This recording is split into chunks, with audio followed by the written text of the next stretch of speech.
There are moments in life when the air around someone begins to change long before they understand why. Moments when reality feels slightly bent, as if something unseen is pulling the edges of their world inward. That was exactly what happened to Michael. He was not the type of man who paid attention to spiritual signals, nor was he someone who imagined invisible battles surrounding him. But over the course of several months, life began pressing on him in ways he couldn't explain. He would wake up in the middle of the night with a tightness in his chest, not from fear, but from a heaviness he couldn't name. Small arguments in his home became storms. Opportunities dissolved right when they were finally within reach, and a strange sense of being watched, observed, tracked, followed him from room to room like a silent shadow. At first he blamed exhaustion, then stress, then the unpredictability of life. But deep inside, behind every logical thought he tried to use to calm himself, something whispered that this was more than life being unfair. Something was moving toward him, something ancient, something that had waited long before he was born. The turning point came on an evening that should have been ordinary. He had returned home after a long day, sat on the edge of his bed, and felt an overwhelming weight fall on him so suddenly that tears gathered in his eyes before he even knew why. It wasn't sadness, it wasn't grief, it was recognition of a battle he hadn't realized he was already in.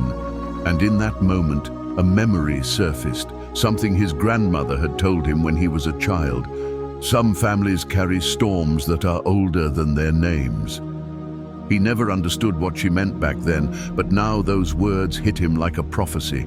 Because deep inside, he knew this wasn't just his struggle, it was his family's struggle. And whatever had followed the generations before him had finally reached him.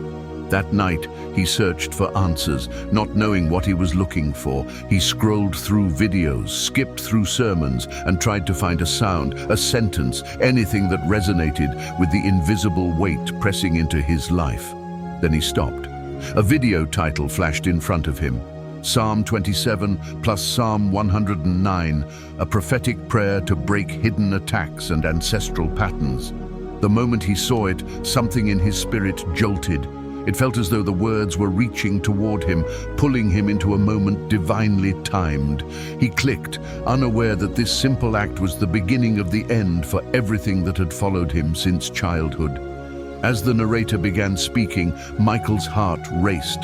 The descriptions matched everything he had been living, cycles that repeated without cause, resistance rising at the edge of breakthrough, emotional heaviness that had no source, opportunities stolen as if by invisible hands. It felt too precise to be coincidence, and the more he listened, the more he realized that this wasn't a message designed for an audience, it was a message designed for him. When the narrator spoke about generational patterns, his chest tightened. When he spoke about hidden spiritual enemies waiting for moments of transition, the room felt colder. And when he said that some battles do not begin with you, but choose you because you are the first strong enough to break them, Michael felt something inside him awaken, something fierce, something ancient, something that had been silent for too long. By the time the narrator declared that Psalm 27 reveals what hides in darkness and Psalm 109 destroys what rises against destiny, Michael knew he had stepped into something supernatural, because for the first time in his life, everything made sense. The sudden heaviness, the cycles, the resistance, the fear that didn't belong to him, the strange dreams, the emotional fog that came and went without warning. This wasn't a psychological pattern. This wasn't coincidence. This wasn't bad luck. This was a spiritual inheritance, one he never asked for, but one he had been chosen to end. And something inside him whispered, "This ends with you." As he listened, the narrator's voice shifted from explanation to revelation, guiding him into the understanding that generational attacks are not random, but targeted, not spontaneous, but strategic, not accidental, but inherited. And that the moment a person becomes spiritually aware, the curse loses part of its power. That night, Michael made a decision that would alter the trajectory of his entire bloodline. He decided not to run. He decided not to ignore the invisible storms. He decided not to hide behind logic or pretend that nothing spiritual was happening. He decided to confront what confronted him. And in doing so, he stepped into the story God had been waiting to rewrite through him. Because Psalm 27 is not a gentle prayer. It is a declaration of light against spiritual darkness. Psalm 109 is not a quiet petition. It is a weapon forged in divine judgment. Together, they are a spiritual blade designed to sever everything that tries to follow a person from their lineage into their present. And as the narrator continued explaining how these psalms expose hidden enemies and dismantle patterns that survive through ignorance, silence, and agreement, Michael felt something inside him strengthen, as though armor he never knew he had was being placed on him piece by piece. He closed his eyes and whispered, "God, if this is really for me, show me." And the answer came not in a voice from heaven, but in a sudden, overwhelming clarity. The heaviness he felt wasn't random. The fear wasn't his. The cycles weren't coincidences. His life had been carrying the residue of battles he never fought, but inherited. And now he was standing at the edge of deliverance. He didn't know how the rest of the night would unfold. He didn't know how deeply Psalm 27 would begin to expose the forces that tried to corner him. He didn't yet grasp how violently Psalm 109 would tear down the structures that had been assigned to his life. But he knew one thing with absolute certainty.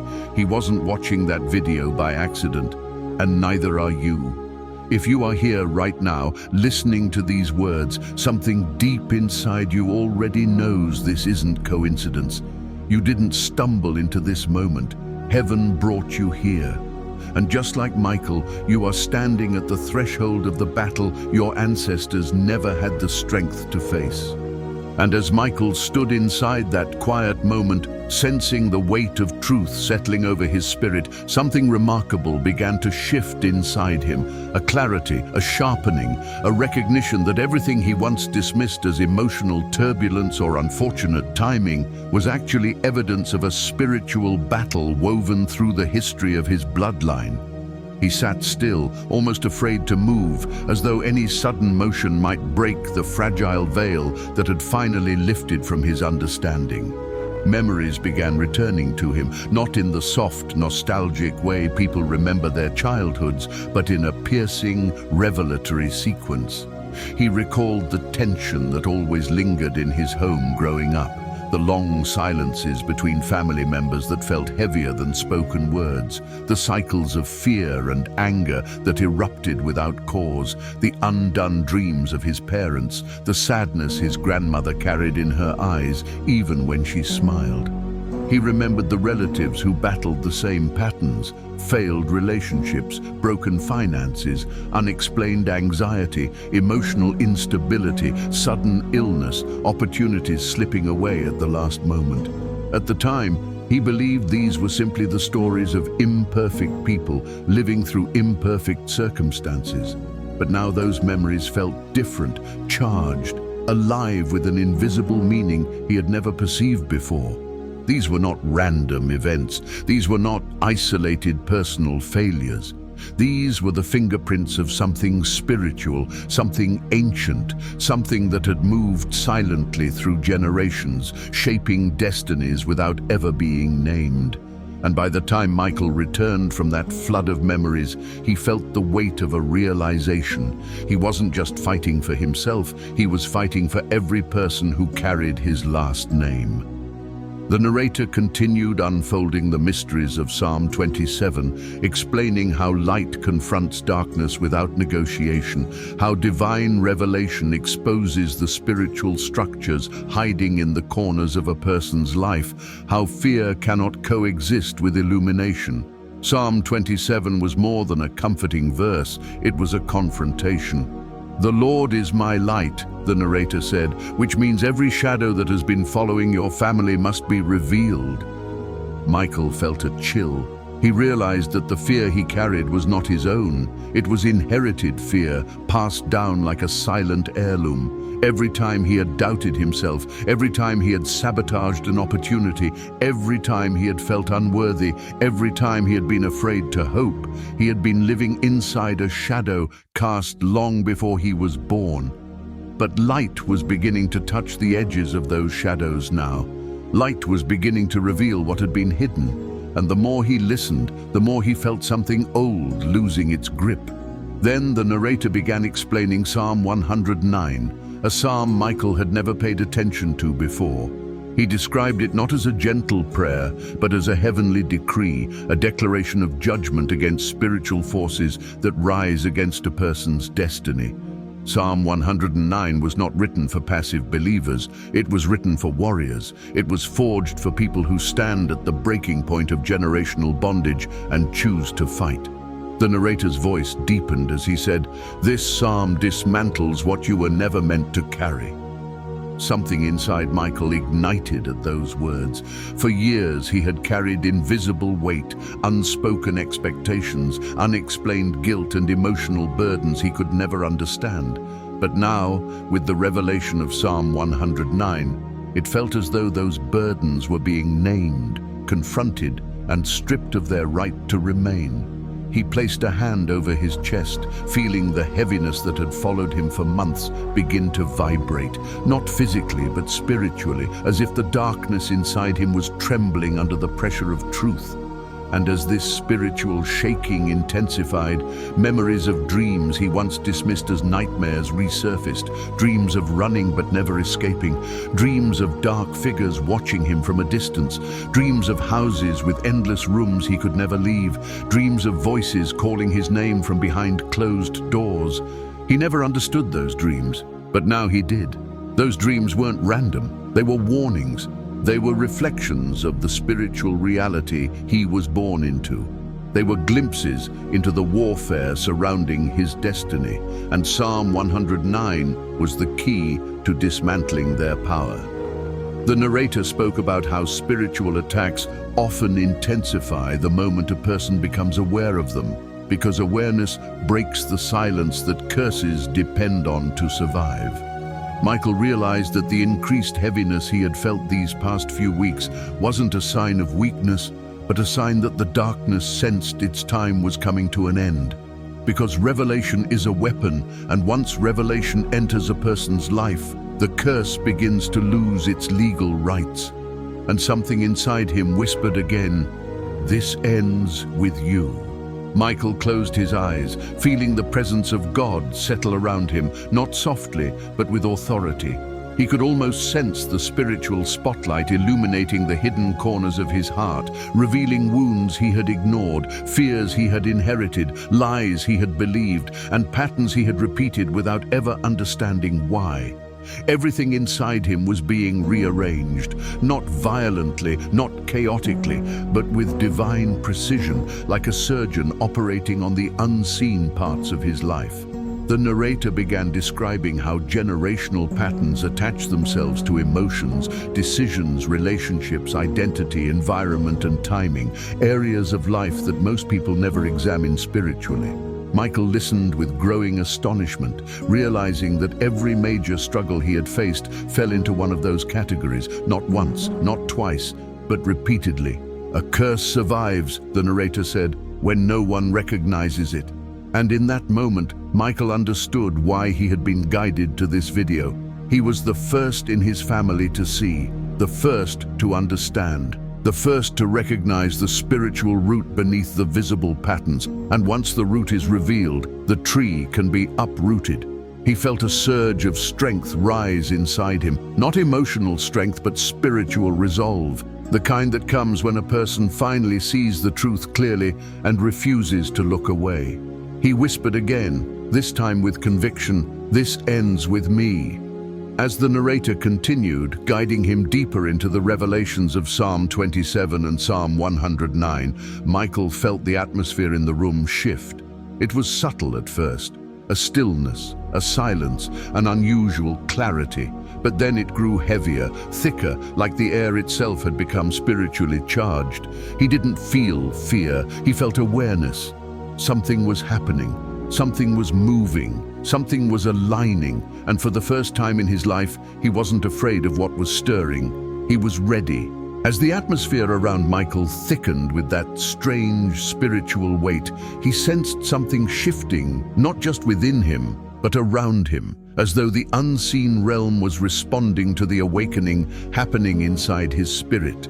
It wasn't frightening, it was clarifying, like stepping into a room where the lights slowly brighten and the shapes of things once hidden begin to take form. He inhaled deeply, feeling a pressure lift from his chest that he didn't even know he had been carrying for years. The narrator's voice continued, steady and resolute, describing how generational patterns do not cling to a person randomly, but look for the cracks, emotional wounds, painful memories, inherited insecurities, and unspoken fears passed down like invisible heirlooms. Michael felt each word touch him in places he had ignored his entire life. He remembered the way he carried guilt that wasn't his, the way he feared abandonment even when no one had abandoned him, the way he sabotaged his own success before anyone else had the chance to take it from him. He remembered being afraid of happiness because happiness never lasted in his family. He remembered flinching emotionally when someone loved him too much, because every love story he had witnessed had ended in disappointment. He remembered doubting his ability to prosper because everyone he knew worked hard but barely survived.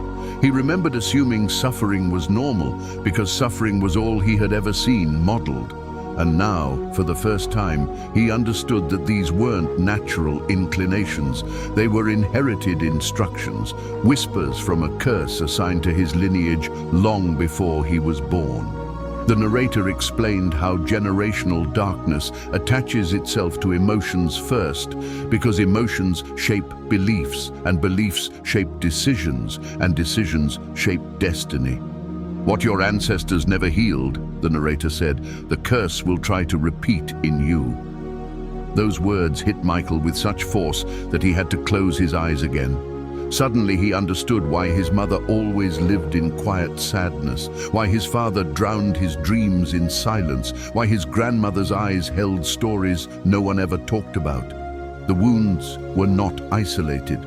They were connected, like pieces of one long, continuous chain stretching backward across time. And the chain had reached him, but he was different, not because he was stronger, not because he was wiser, but because he was the first to see the chain clearly enough to break it. And that realization lit something inside him, something fierce, something resolute, something that felt like divine fire awakening in the core of his being. The narrator shifted to explaining how generational patterns infiltrate decisions, especially the decisions that shape a person's direction in life.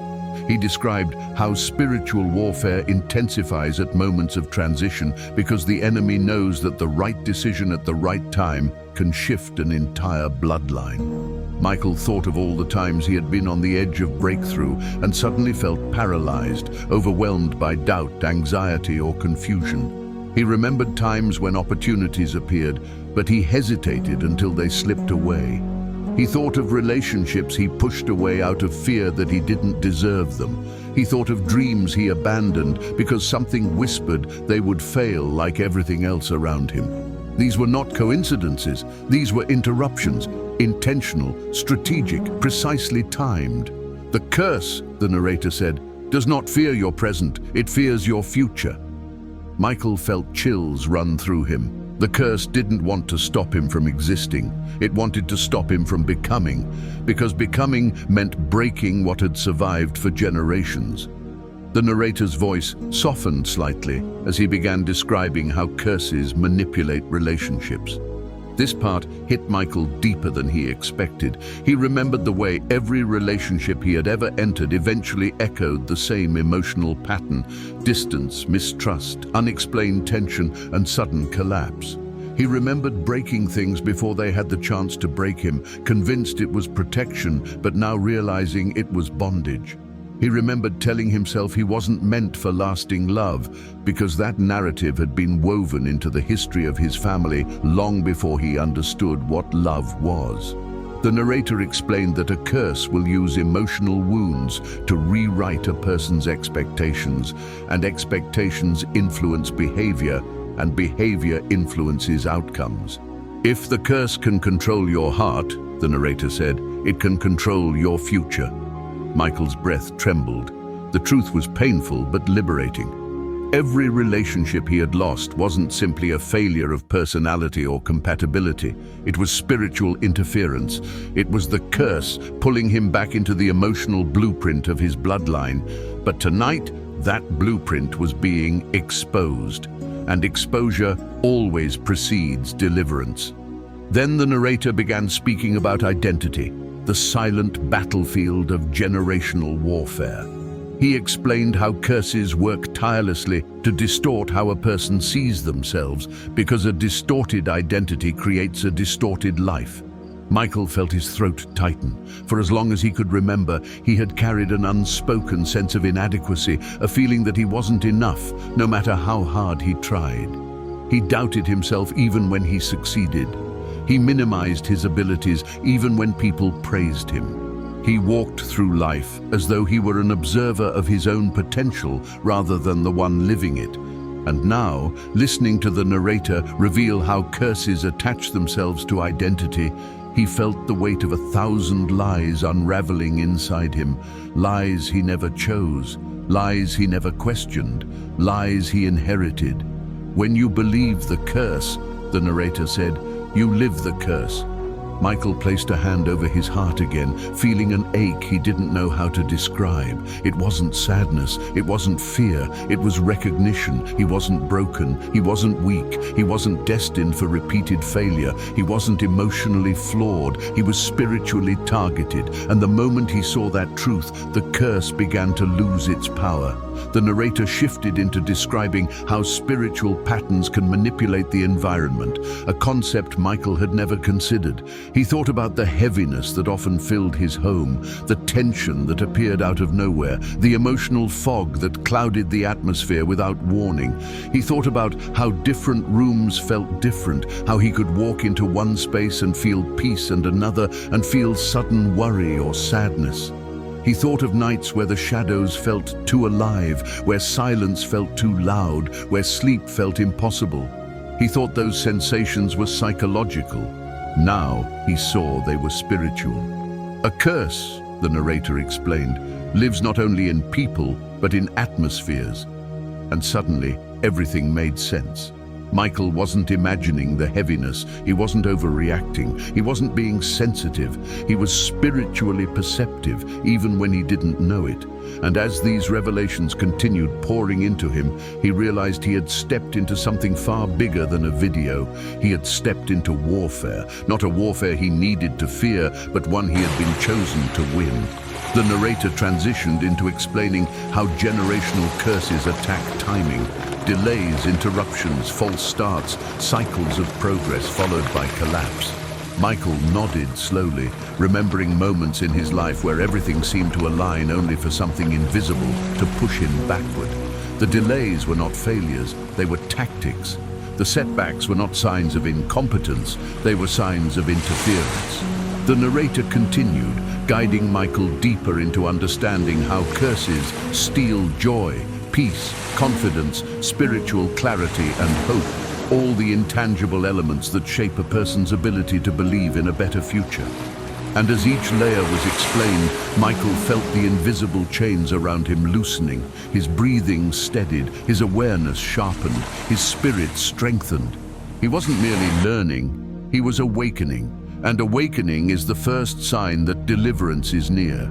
As the revelations continued unfolding, layer after layer, Michael felt as though his spirit was being reconstructed from the inside out, not through sudden emotional outbursts, but through an expanding clarity that illuminated parts of himself he had never dared to examine.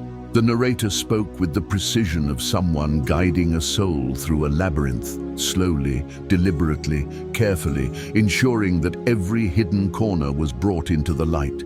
Michael began to realize that his entire life had been shaped by invisible patterns that dictated how he moved, how he felt, how he chose, and even how he dreamed. But now those patterns were no longer silent. They were being exposed one by one, and with each revelation, the weight that had once pressed on his spirit grew lighter. The narrator began speaking about how curses often suppress spiritual sensitivity, creating a veil between a person and the divine clarity they were meant to walk in. As soon as the topic was introduced, Michael felt a shock of recognition move through him. There had been times in his life, short, fleeting moments, when he felt unusually close to something greater, something sacred, something that pulled him toward God with a force he couldn't explain. But each time he approached that closeness, something disrupted it. Distraction increased, emotional turmoil escalated, strange fatigue settled on him, conversations turned sour, doubts multiplied. He had always assumed it was coincidence or a lack of discipline. Now he understood that it was spiritual interference. Spiritual blindness, the narrator said, is one of the most strategic attacks of a generational curse, because if you cannot see the enemy, you cannot resist the enemy. Those words pulsed through Michael like a revelation he had needed his entire life. How many times had he ignored his instincts because the voice of fear was louder? How many times had he walked into situations that felt wrong but silenced the warning because he couldn't trust his own discernment? How many times had he felt God calling him into something deeper, only to be drowned in confusion moments later? The more he reflected, the clearer it became. Every instance of spiritual dullness, every season of confusion, every sudden lack of direction, it had all been part of the same strategy. A curse thrives when a person walks in darkness, and tonight, that darkness was losing ground. Michael felt something loosen in his chest again, like a knot untying itself after years of tension. The narrator moved on to explain how spiritual warfare influences not just the internal world, but also the physical environment. Homes filled with tension, workplaces heavy with conflict, relationships that feel spiritually drained, atmospheres that shift without visible cause. As he listened, Michael recalled moments when he entered certain rooms and immediately felt anxious, even if nothing had happened. He remembered nights when sleep felt impossible because the atmosphere felt thick with something he couldn't name. He remembered walking into his childhood home after years away and feeling an overwhelming sadness settle on him without reason. He never questioned these moments, but now everything made sense. Environments carry spiritual memory, the narrator said, and a curse will always seek to dominate the environment before it dominates the person. Michael swallowed hard. The heaviness in his childhood home, the quiet tension that hung in the air like humidity, the constant emotional instability. These weren't psychological patterns, they were environmental strongholds, and he had lived inside them, absorbing their influence before he even had the language to describe what he sensed. The narrator's tone deepened as he described how generational curses manipulate not just circumstances but expectations. This struck Michael harder than he anticipated. He had lived his entire life expecting disappointment. He had learned to brace himself for failure even when success was possible. He had learned to limit his hopes so that the pain wouldn't be too sharp when things fell apart. He had trained himself to feel nervous when things were going well, as though good moments were merely the calm before inevitable collapse. These weren't random emotional habits, they were inherited emotional programs. The curse had taught his family to expect less, so they would live less. It had taught them to prepare for heartbreak, so they wouldn't fight for joy. It had taught them to shrink their dreams, so the curse could remain unchallenged. The narrator's voice softened as he said, "The enemy rewrites your expectations so he can rewrite your life." Michael felt tears forming, not from sorrow, but from recognition. He had lived inside a script that was never his. He had inherited beliefs that were never true. He had accepted limitations that were never God's intention, and tonight the script was being rewritten. The narrator then described how curses attack confidence because confidence is the doorway to courage, and courage is the doorway to breakthrough. Michael's breath caught in his throat. Since childhood, he had battled the quiet belief that he wasn't enough, that he wasn't smart enough, strong enough, gifted enough, or worthy enough to pursue the things he desired. He always assumed everyone felt that way until he noticed that other people moved with a freedom he couldn't access. They stepped into opportunities with ease. They voiced their opinions without fear. They took risks without trembling. But he hesitated, he doubted, he shrank, he stayed quiet even when he wanted to speak. Now he understood why. The curse had targeted his confidence because confidence produces movement, and movement breaks patterns. Your voice, the narrator said, is a weapon, and the enemy fears it. Michael breathed in sharply. He had never considered his voice powerful. He had never considered himself dangerous to the kingdom of darkness. And yet everything he had listened to tonight pointed to one truth. He was not weak.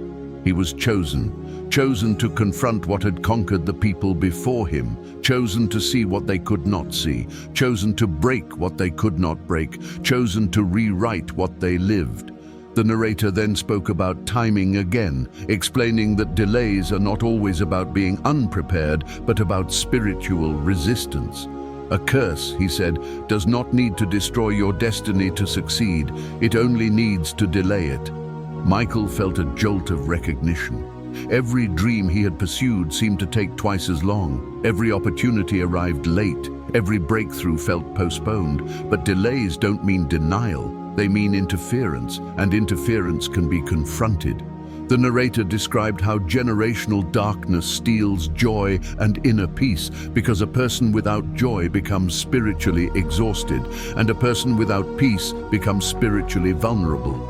Michael remembered countless mornings waking up with a heaviness he couldn't explain, nights lying awake with thoughts that didn't feel like his own, seasons where laughter felt foreign even in moments that should have been joyful. These weren't emotional deficiencies, these were spiritual drains. Drains carefully placed, carefully timed, carefully maintained by something that never wanted him to rise. But as the narrator continued, Michael realized something profound. Every area the curse had touched was now being revealed, and revelation is the beginning of liberation. He could feel the shift not only in his thoughts, but in his atmosphere. The weight was still present, but it was weakening. The darkness was still there, but it was trembling. The patterns were still recognizable, but they were losing their authority. He felt like someone standing on the edge of a vast spiritual threshold, leaning forward, ready to step through into a freedom his family had never known. And as the narrator took a breath, preparing to guide him deeper, Michael whispered once more, "This ends with me," because now he believed it. The deeper Michael listened, the more he sensed something stirring within him, a movement, a spiritual awakening that felt both empowering and unsettling, as though parts of him that had been asleep for decades were finally opening their eyes. It wasn't dramatic or chaotic, it was subtle yet undeniable, like a faint vibration running through his spirit, aligning him with something he had been disconnected from his entire life.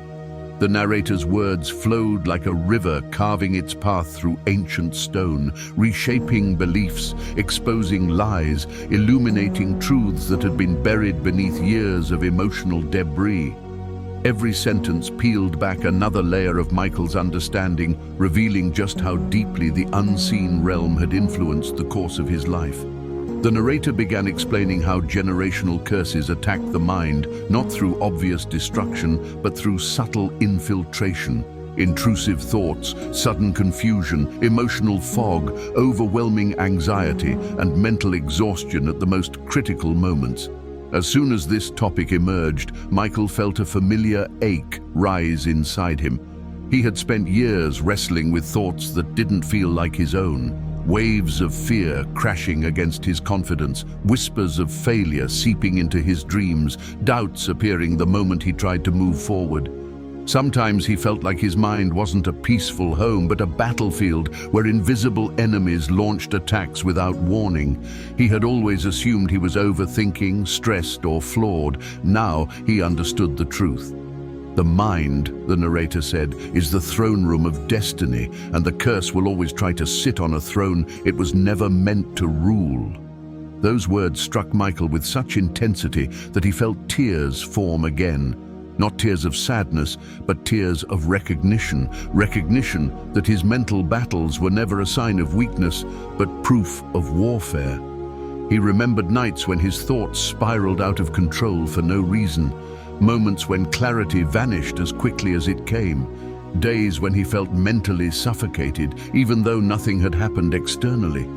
He remembered trying to pray but feeling a wall of resistance, trying to think clearly but feeling spiritual static in his mind, trying to hope but sensing invisible hands pulling him back into darkness. And now he knew why. The curse had targeted his thoughts because his thoughts shaped his actions, and his actions shaped his future. If the enemy could control his mind, he could control his path.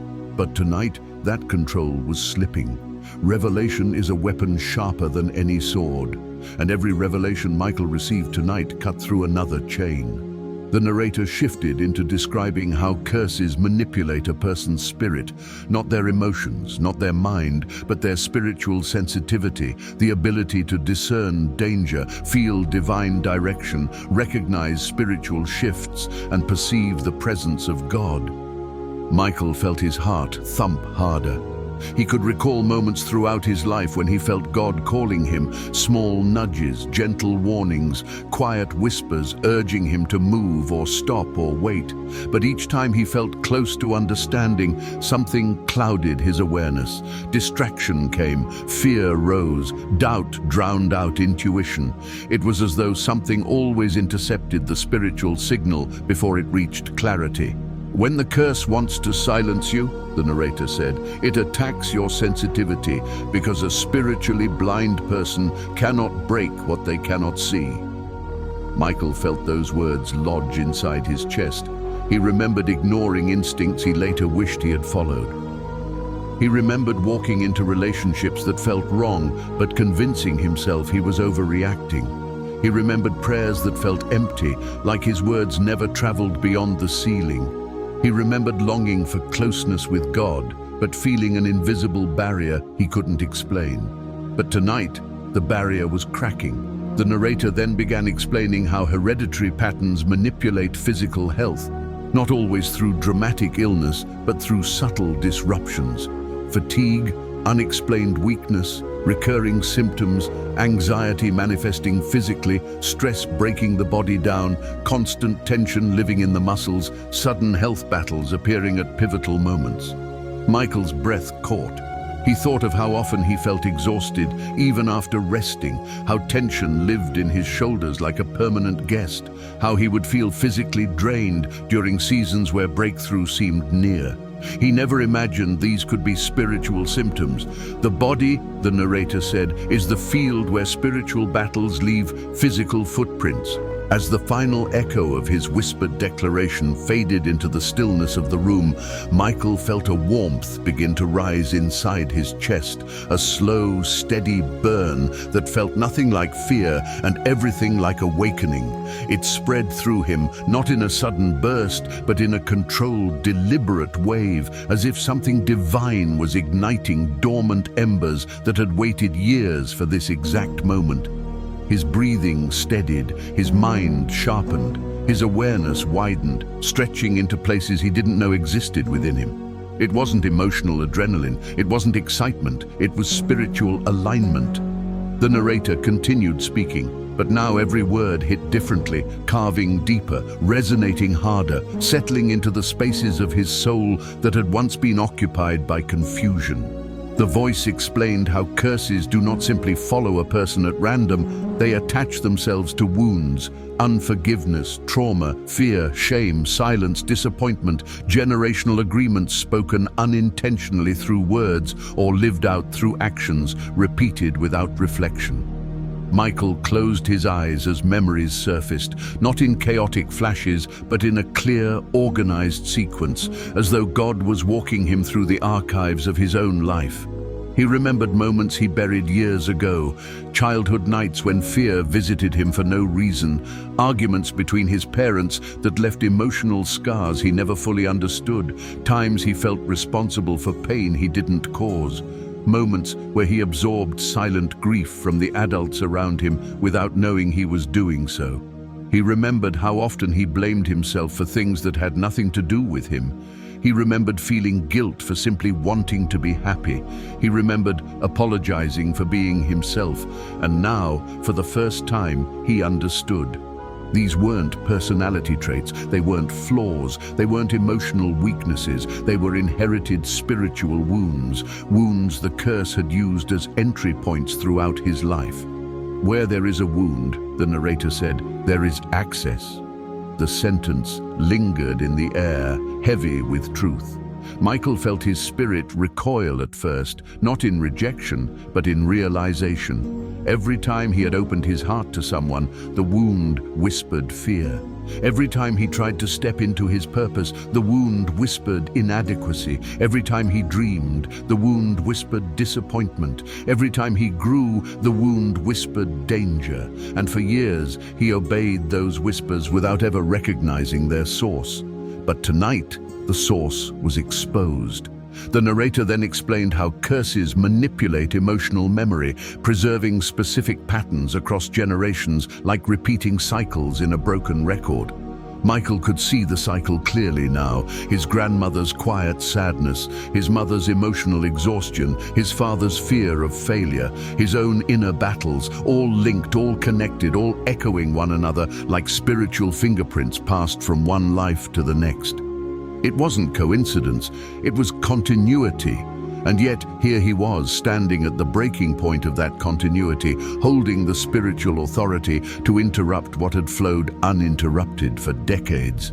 You were chosen, the narrator said, because you are the first in your bloodline who can hear the truth without running from it. Michael felt tears well up again, not from sorrow, but from the weight of responsibility and the relief of revelation. He wasn't cursed because he was weak.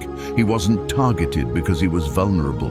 He was targeted because he was dangerous to the kingdom of darkness. And somewhere deep inside, he felt God affirming that truth. The narrator shifted into discussing how spiritual battles escalate the more aware a person becomes, not because the enemy grows stronger, but because the person grows closer to breaking the chains that bound their ancestors. Michael realized this explained the storm he had felt over the last months, the sudden heaviness, the sleepless nights, the inexplicable pressure. The curse had fought hardest when it sensed its end approaching. Awareness is lethal to darkness. Revelation weakens what once looked unbreakable. Truth destabilizes every lie stacked through generations. The narrator then spoke about the spiritual law of resistance, that the enemy only pushes hardest when a person is finally stepping into alignment with their purpose. The pressure you felt, the narrator said, was proof that the curse knew you were awakening. Michael leaned forward slightly, absorbing the depth of those words. He remembered times when life felt unbearably heavy for no reason. He remembered days when he wanted to give up before even understanding what he was fighting. He remembered how the internal battles intensified right before seasons of transition, new job opportunities, new relationships, new commitments to faith. Now he knew why. The curse wasn't attacking him randomly, it was attacking him strategically. It always struck at the edge of elevation, it always rose at the threshold of breakthrough, it always pushed hardest at the doorway to transformation, because the curse feared what he could become if he ever learned the truth. And the truth was here now, unfolding in his spirit like a divine revelation pouring through the cracks of a once shattered soul. The narrator transitioned to explaining how, when a person begins confronting generational patterns, the spiritual realm responds, angels moving into position, divine strength filling the spaces where fear once lived, clarity sharpening the mind, courage rising in the heart, and darkness retreating though it attempts to disguise its retreat as resistance. Michael felt chills sweep over his skin. He wasn't alone in this battle. He never had been. For the first time, he felt surrounded, not physically but spiritually, as though unseen forces were standing beside him, shielding him, preparing him for what was to come.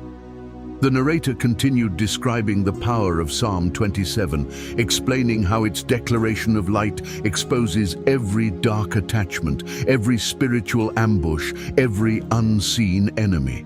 Michael could feel the light touching his hidden fears, illuminating lies he had carried for years.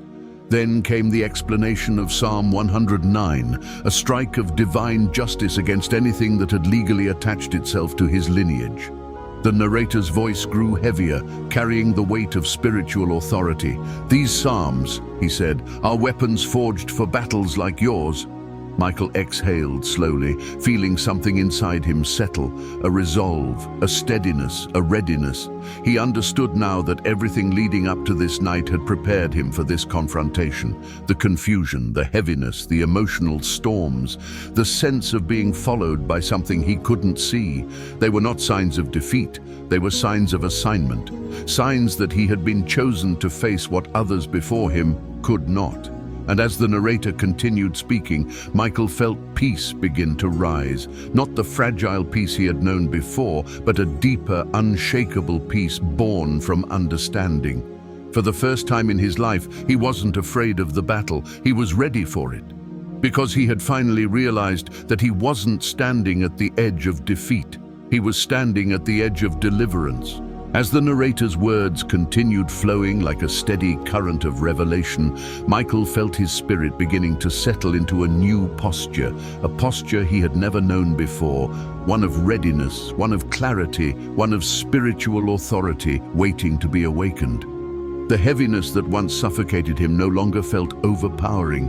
Instead, it felt like a final resistance, the last trembling of a structure that was moments away from collapsing.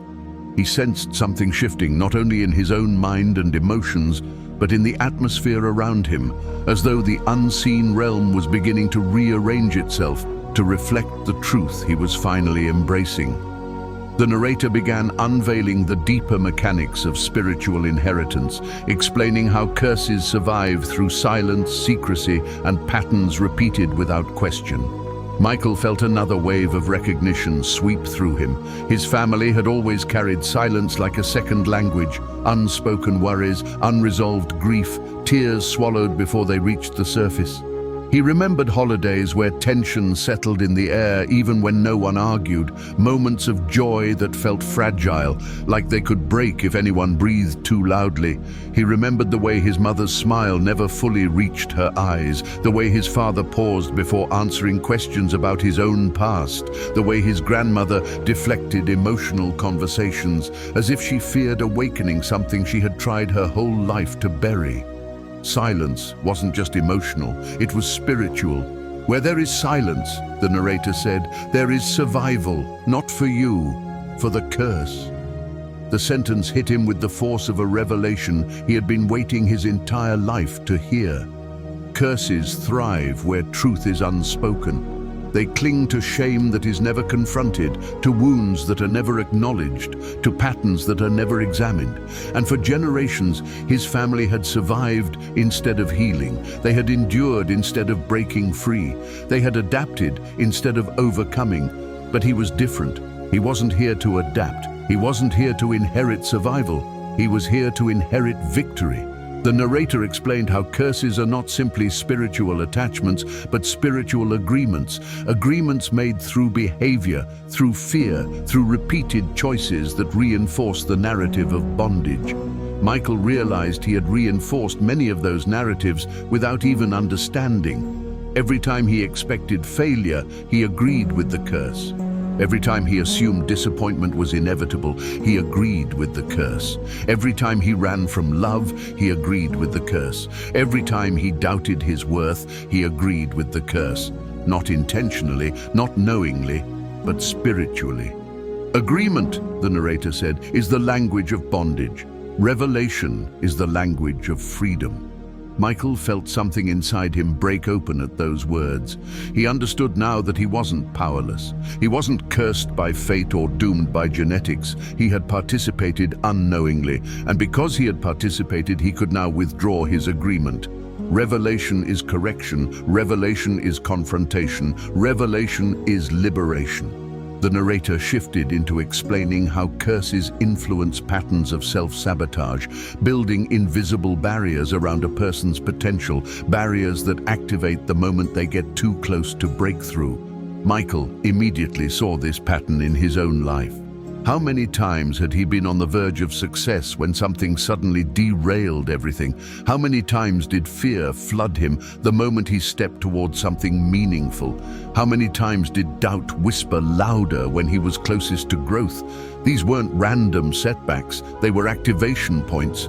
A curse, the narrator said, protects itself, but it cannot protect itself from someone who sees it.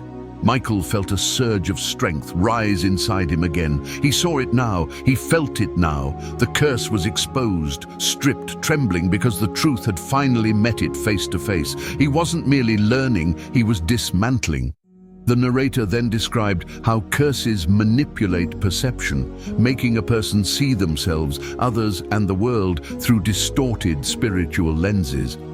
Michael realized how often he had believed lies about himself, that he wasn't enough, that he wasn't lovable, that he didn't deserve lasting joy. He realized how many relationships he approached with fear, expecting abandonment before it ever happened. He realized how often he dismissed opportunities because he assumed they were too good for him. A distorted lens, the narrator said, produces a distorted life. And suddenly, everything made sense. He had lived not according to truth, but according to lens. A lens inherited, a lens reinforced, a lens whispered into his soul by a curse that wanted to shape his identity before God could. But tonight, the lens was cracking. The narrator's voice deepened as he explained how curses often create cycles of almost healed, almost happy, almost free, almost successful. These almosts were spiritual indicators that something interfered at the brink of breakthrough. Michael felt his jaw tighten as dozens of memories surfaced. Jobs he nearly secured, relationships that almost worked, emotional healing that almost lasted, dreams that almost came true. Almosts were not failures, almosts were fingerprints, evidence that something had resisted him at every threshold. But he had crossed a threshold tonight, one that the curse could not follow. The narrator spoke next about emotional inheritance, how people unknowingly carry fears that never belonged to them, fears their parents had, fears their grandparents carried, fears that spread through the family like invisible vines. Michael felt that in his core. He had always carried fear of loss even before he ever lost anything. He had always carried fear of rejection even when he had never been deeply rejected. He had always carried fear of failure even when he was capable. These were not fears born in him. These were fears transmitted to him. And tonight, those fears were being identified for what they truly were: spiritual residue. The narrator paused, as if allowing the weight of everything to sink into the heart of whoever was listening. Then he spoke slowly, deliberately, with the gravity of someone standing in the middle of sacred ground. "You're not just breaking a pattern, you're breaking a bloodline." Michael inhaled sharply. Something ancient inside him trembled, not from fear, but from anticipation. He felt as though everything in the unseen realm had turned to watch him, forces of darkness recognizing that their time was limited, angels waiting for him to take the next step, heaven leaning in because the moment of liberation was drawing near. He felt the gravity of his assignment deepen. Breaking personal habits was one thing, breaking generational chains was another, and he was not just able to do it, he was destined to do it. The narrator continued unraveling the spiritual infrastructure of curses, describing how they attach themselves to words spoken over families, phrases said in anger, judgments spoken in hurt, hopeless declarations repeated for decades. Michael heard echoes of words spoken throughout his childhood. Nothing ever works out for us. This family is cursed. We don't get opportunities. People always leave. Happiness never lasts. He remembered the helpless resignation behind those phrases, the belief that life simply unfolded that way. He never questioned it until now. Words carry power. Words carve spiritual pathways. Words open doors or close them. And generations had unknowingly spoken curses into the atmosphere, reinforcing spiritual structures that remained in place long after the speakers were gone. But tonight, those words were losing their authority. Revelation was dismantling every agreement, breaking every inherited pattern, silencing every generational echo. The narrator began to guide Michael and every listener toward the deeper purpose of Psalm 27 and Psalm 109, explaining how one exposes the darkness and the other destroys its assignments. As the narrator spoke, Michael felt himself shifting internally again, preparing, aligning, strengthening. He sensed that he was approaching a moment of decision, a spiritual crossroads where awareness becomes intention and intention becomes liberation. He wasn't afraid, he was ready. Because now he knew that everything he had lived, everything he had feared, everything he had endured had led him to this moment, the moment where he would step forward and break what had once broken everyone before him. Not a prisoner, a warrior. His entire life he had felt out of place in his family, as though he sensed something they didn't, carried something they didn't, fought battles they couldn't see. He felt heavier, more aware, more sensitive to the atmosphere around him. He thought this sensitivity was weakness. Now he realized it was assignment. Warriors are always the first to feel the battle, and he was that warrior. The narrator began unveiling the deeper layers of Psalm 27, explaining how the psalm isn't simply a prayer of protection, but a declaration of identity, calling the listener out of fear and into spiritual visibility, confronting darkness with divine presence, illuminating every hidden threat. As the narrator quoted fragments of the psalm, Michael felt the words ignite something inside him, awakening courage he didn't know he had. Light reveals, light exposes, light expels, and he felt that light rising. Then, the narrator transitioned to Psalm 109, describing it as a decree of divine justice, a spiritual hammer that collapses the structures curses depend on. It is not a gentle psalm, it is a confrontational one. A psalm for bloodline warriors, a psalm for generational breakers, a psalm for nights like this one. Michael felt the atmosphere in the room shift again, heavier, charged with spiritual intensity. It felt like the air was waiting for something, waiting for him. The narrator spoke about the spiritual moment Michael was entering, describing it as a threshold where everything before him was conditioned by the curse and everything ahead of him would be shaped by freedom. Most people, the narrator said, reach this threshold and turn back because the weight feels too heavy. But that heaviness is not meant to break you, it is meant to reveal you. Michael felt chills move along his arms. He recognized the weight now, not as oppression but as exposure. It wasn't an enemy closing in, it was darkness being forced to reveal itself before it was destroyed. The narrator continued, explaining how spiritual thresholds are moments in which the unseen realm pauses, darkness pausing because resistance is failing, heaven pausing because assistance is preparing, the soul pausing because identity is awakening. He felt that pause all around him. It wasn't silence, it was anticipation. It was the divine inhale before the exhale of breakthrough. The narrator then said something that struck him harder than anything else spoken so far. You are not here because you are broken. You are here because you are becoming. Michael felt everything in him respond. His heart, his mind, his spirit, his breath. Becoming. It was a word he had never allowed himself to embrace because becoming implied he was destined for more than survival. Becoming meant his story wasn't defined by what had happened to his family. Becoming meant his life held weight in the invisible realm. Becoming meant he was divinely timed, divinely chosen, divinely strengthened for this exact moment. And as that truth settled into him, he felt something shift inside his spirit, something that had been dormant for far too long. It felt like the unlocking of a door that had been shut by the hands of ancestors who never knew how to open it. The narrator guided him deeper into the understanding that curses fear awareness because awareness awakens authority. Michael realized he wasn't afraid anymore. Not of the curse, not of the patterns, not of the darkness, not of the unknown. He felt the fire of purpose rising inside him, slow but unstoppable, ancient but newly awakened.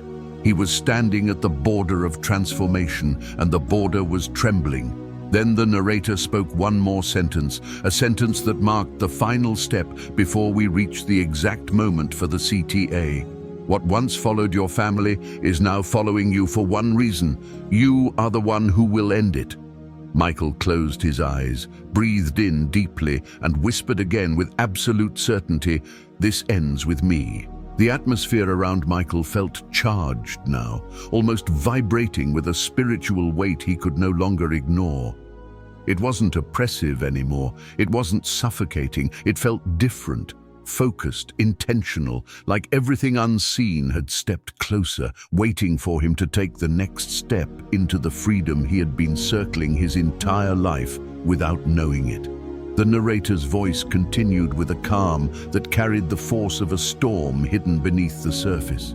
He explained how spiritual battles intensify right before breakthrough, not because darkness is winning, but because darkness is weakening. Pressure, he said, is the final language of a curse losing its grip.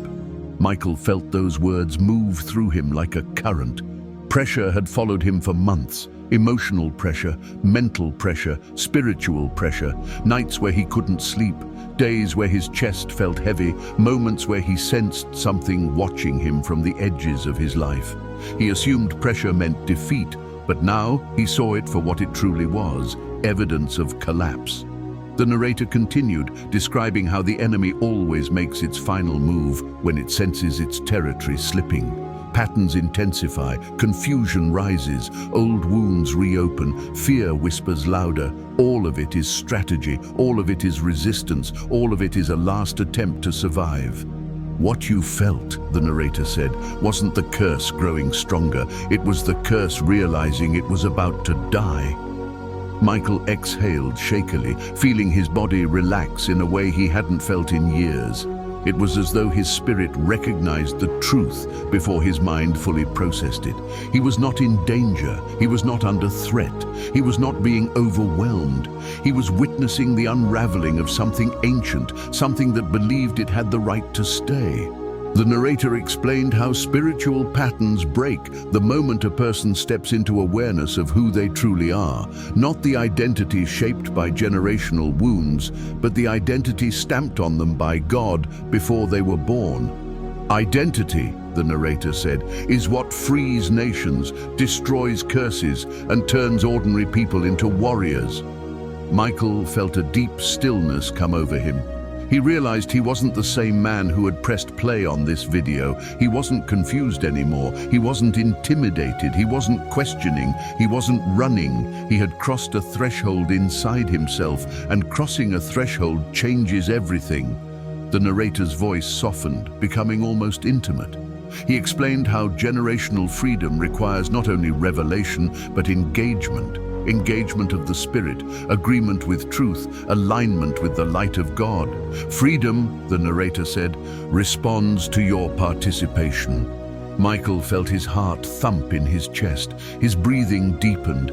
He sensed that the moment he had been moving toward all night was finally here. Not the breaking itself, not yet, but the doorway to it. A spiritual invitation, a divine moment of decision. He felt as though heaven had leaned in closer, holding its breath, waiting. The narrator paused for a moment, letting the silence stretch. Not emptiness, but expectancy. Then he spoke slowly, purposefully, with the weight of someone delivering a spiritual summons. If you are still here, listening to this moment, it means this message was written for your bloodline. And now I am going to ask you for something small but powerful, something that marks your agreement with heaven. Michael felt his spine straighten, his spirit braced. He knew what was coming. This wasn't a request for attention, it was a request for alignment. The narrator continued, "Right now, before we go any deeper, before we confront what has followed your family for generations, I want you to do one thing, only one." The atmosphere thickened, energized by unseen forces shifting around him. Michael felt as though a spiritual seal was being prepared, waiting for his response. And then came the CTA, delivered not as a plea, not as an instruction, but as a decree. Type in the comments, "This ends with me." That is your declaration, that is your agreement. That is the moment heaven writes your name into the story of deliverance for your family. Type, "This ends with me." Michael didn't hesitate. His fingers trembled as he typed the words, feeling their power move through him like a spiritual shockwave. He felt something break, not loudly, not violently, but surely, like a lock clicking open after years of rust. The narrator's voice returned, filled with approval, carrying the weight of heaven's acknowledgement. Now we can continue. And in that moment, Michael realized the truth. He wasn't just listening to a message anymore. He was stepping into deliverance. He had answered the call. He had taken the first spiritual action. He had declared war on what once declared war on his family, and heaven had heard him. The moment Michael typed the words, "This ends with me," something shifted inside him. Not a loud explosion, not a dramatic cinematic moment, but a deep internal click, as though a door that had always been locked inside his spirit suddenly opened. It wasn't emotional thrill, it wasn't adrenaline, it was spiritual authority awakening, calm and steady, like a river widening its banks after years of being forced into narrowness. He felt as though heaven had acknowledged his declaration, sealing something over him that darkness could no longer touch. The narrator continued speaking, but now his voice carried a different kind of weight. Not the weight of revelation, but the weight of activation, as though everything said previously had simply been preparation for what was about to unfold in the unseen realm. "When you declared those words," the narrator said, "you didn't just separate yourself from the curse, you separated your future from your past. Now we go deeper." Michael felt that depth immediately. It was as though the room around him darkened, not with fear, but with focus. His awareness sharpened, his mind quieted, his spirit stepped forward, ready to confront the truth that had waited years to be revealed. The narrator began explaining how curses form spiritual structures, frameworks that shape attitudes, emotions, impulses, and decisions. These structures are invisible but powerful, influencing entire bloodlines through repetitive patterns. "A curse," he said, "is not merely an event, it is an architecture." Michael felt chills as he realized how perfectly the word fit.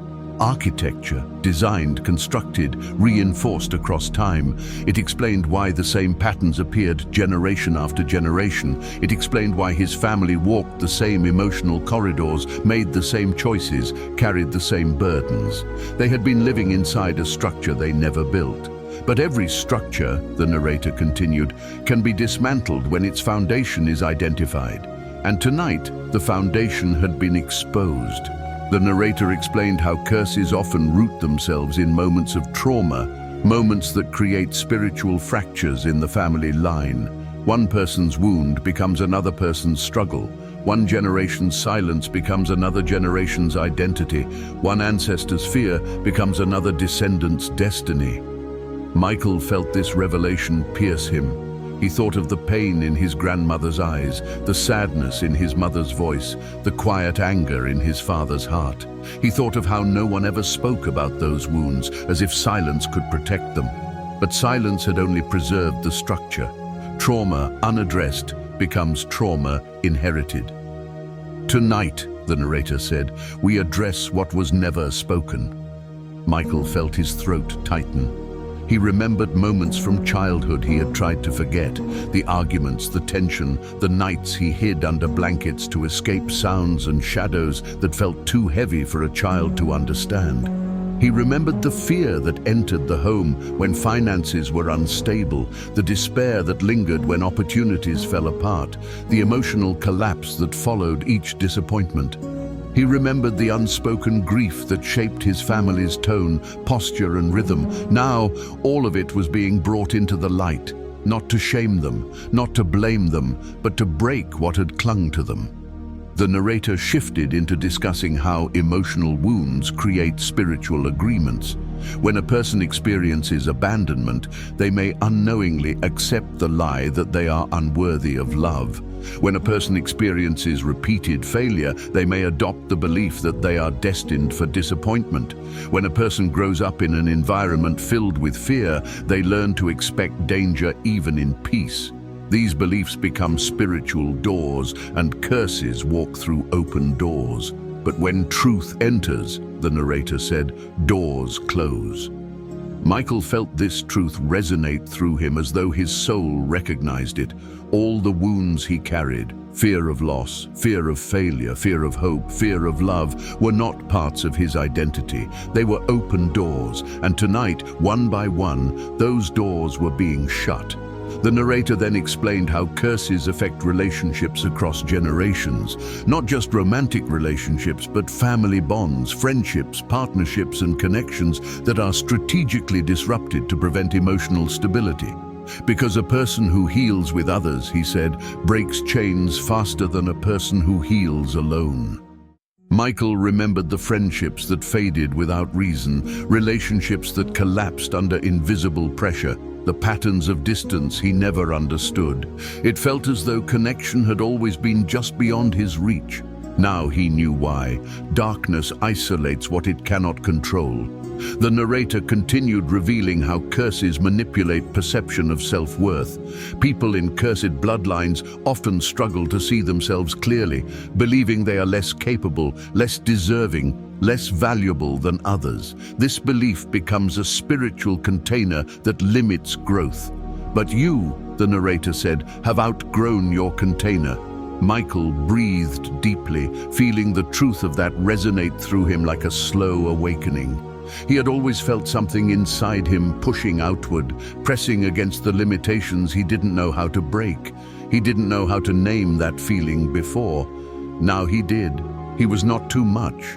He was not too emotional. He was not too sensitive. He was expanding. His spirit was growing beyond what the curse constructed around him, and expansion is always the first sign of freedom. The narrator transitioned into how curses hinder financial stability, not because of laziness or lack of skill, but because curses often attack harvest, opportunities slipping through fingers, unexpected expenses, cycles of barely enough. Michael remembered the financial instability of his home growing up, the constant stress, the feeling of living on the edge. He remembered how he too experienced the same cycle. No matter how hard he worked, it wasn't incompetence, it was inheritance. But now that you have declared this ends with me, the narrator said, the cycle has met resistance. Michael felt his chest expand again. Hope rose, not shallow hope, but deep-rooted hope with spiritual foundation. He wasn't merely hearing truth, he was becoming truth. The narrator then began explaining how curses weaken spiritual confidence. People under generational influence often feel unworthy of prayer, distant from God, easily discouraged in faith, ashamed of their past. This is not coincidence, it is strategy. Weak faith produces weak resistance, but revelation strengthens faith, and revelation had filled him tonight. Michael felt closer to God in that moment than he had in years. Not because something external happened, but because truth had cleared the space between him and the divine.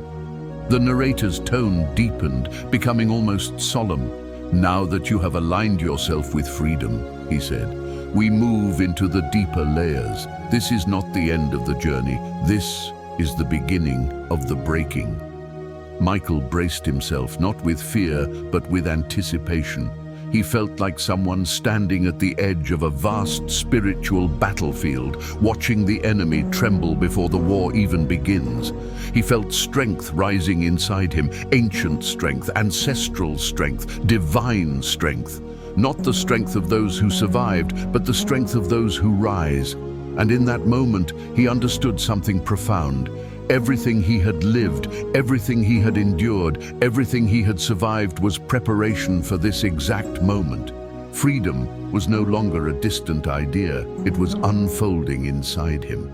The narrator spoke once more, with a tone that carried the beginning of spiritual dismantling. Now we continue. The deeper we go, the more chains will break. Lies can survive ignorance, but they cannot survive exposure. The narrator then guided Michael into understanding the structure of stagnation, spiritual, emotional, financial, relational stagnation. Not because he lacked effort or intelligence, but because something blocked movement every time progress approached. Stagnation, the narrator explained, is the curse's way of convincing you that motion is impossible. Michael realized he had believed this for years, that movement was dangerous, that staying still was safer, that dreaming was reckless. But now he felt something rising inside him, momentum, slow, deliberate, unstoppable momentum. The narrator continued to reveal the deeper structures of the generational pattern, cycles of discouragement, waves of emotional heaviness, voices of doubt that activate at the brink of breakthrough. These are not random storms, he said, these are inherited winds. Michael exhaled shakily. He had always felt these winds, blowing through his life at the worst possible moments, pushing him off balance just enough to make him step back. But tonight, for the first time, he wasn't stepping back. He was standing still, and standing still felt like warfare. The narrator shifted his focus to reveal something even deeper, spiritual residue, the emotions, behaviors, and atmospheres passed down unintentionally through generations, lingering in homes, shaping expectations, influencing reactions. Residue, he said, is what remains when the curse hides itself. Michael sensed the truth of that. His family's home always carried a heaviness he could never explain. It was emotional residue, spiritual residue, generational residue, echoes of battles lost before he was born. But tonight, that residue was dissolving. Truth cleanses what darkness leaves behind. The narrator's tone grew more intense now, signaling that they were entering even deeper territory. He began describing the structure of spiritual cycles, cycles of loss, cycles of disappointment, cycles of broken relationships, cycles of emotional collapse, not one-time events, patterns, rhythms, spirals. Cycles, the narrator said, are the footprints of spiritual inheritance. Michael recognized every footprint. He had lived in circles for years, mistaking repetition for coincidence. But now he saw the pattern clearly, and seeing it meant breaking it. The narrator spoke once more, with an authority that felt like light pressing into darkness. You are standing inside the architecture of the curse, but the moment you see the structure, you gain the power to tear it down. Michael inhaled, steady and strong. His spirit no longer trembled, it expanded. He was not afraid, he was awakened, and the curse that once stood like a towering fortress now felt like something made of fragile glass, ready to shatter under the weight of revelation. The narrator continued, guiding him towards the next stage. Now we confront the root. The room around Michael felt different now, denser, quieter, almost sanctified by the weight of what he had just stepped into. It wasn't merely that he was aware of the curse, it was that he had entered the part of the journey where awareness transforms into confrontation. The narrator's voice carried a deeper resonance, as if guiding him down a staircase into the foundation of something ancient. Every curse, the narrator said, has a root, and the root is the source of its authority. Michael felt those words pulse through him. The root, he could feel its presence without knowing its shape. A heaviness he had felt all his life but never understood. An unseen influence directing his steps, whispering into his decisions, shaping the contours of his emotions. Tonight, that root, was being unearthed. The narrator began describing how curses often begin with a moment of deep spiritual fracture, trauma, betrayal, injustice, abandonment, a violent loss, or a sin that opened a door in the bloodline. The root is never random. It is tied to a moment, a decision, a wound, and the wound becomes the doorway through which darkness enters and establishes its claim. Michael felt something tighten in his chest as he thought of his ancestors, people he never knew, people whose stories were never told, people who carried burdens with no name. He imagined the quiet suffering, the unspoken pain, the mistakes made out of desperation, the grief never processed, the heartbreak that went unhealed. Somewhere back in his lineage, someone broke, and the curse entered through the fracture. Not by choice, not by intention, but by vulnerability. Roots, the narrator said, hide in the pain no one talks about.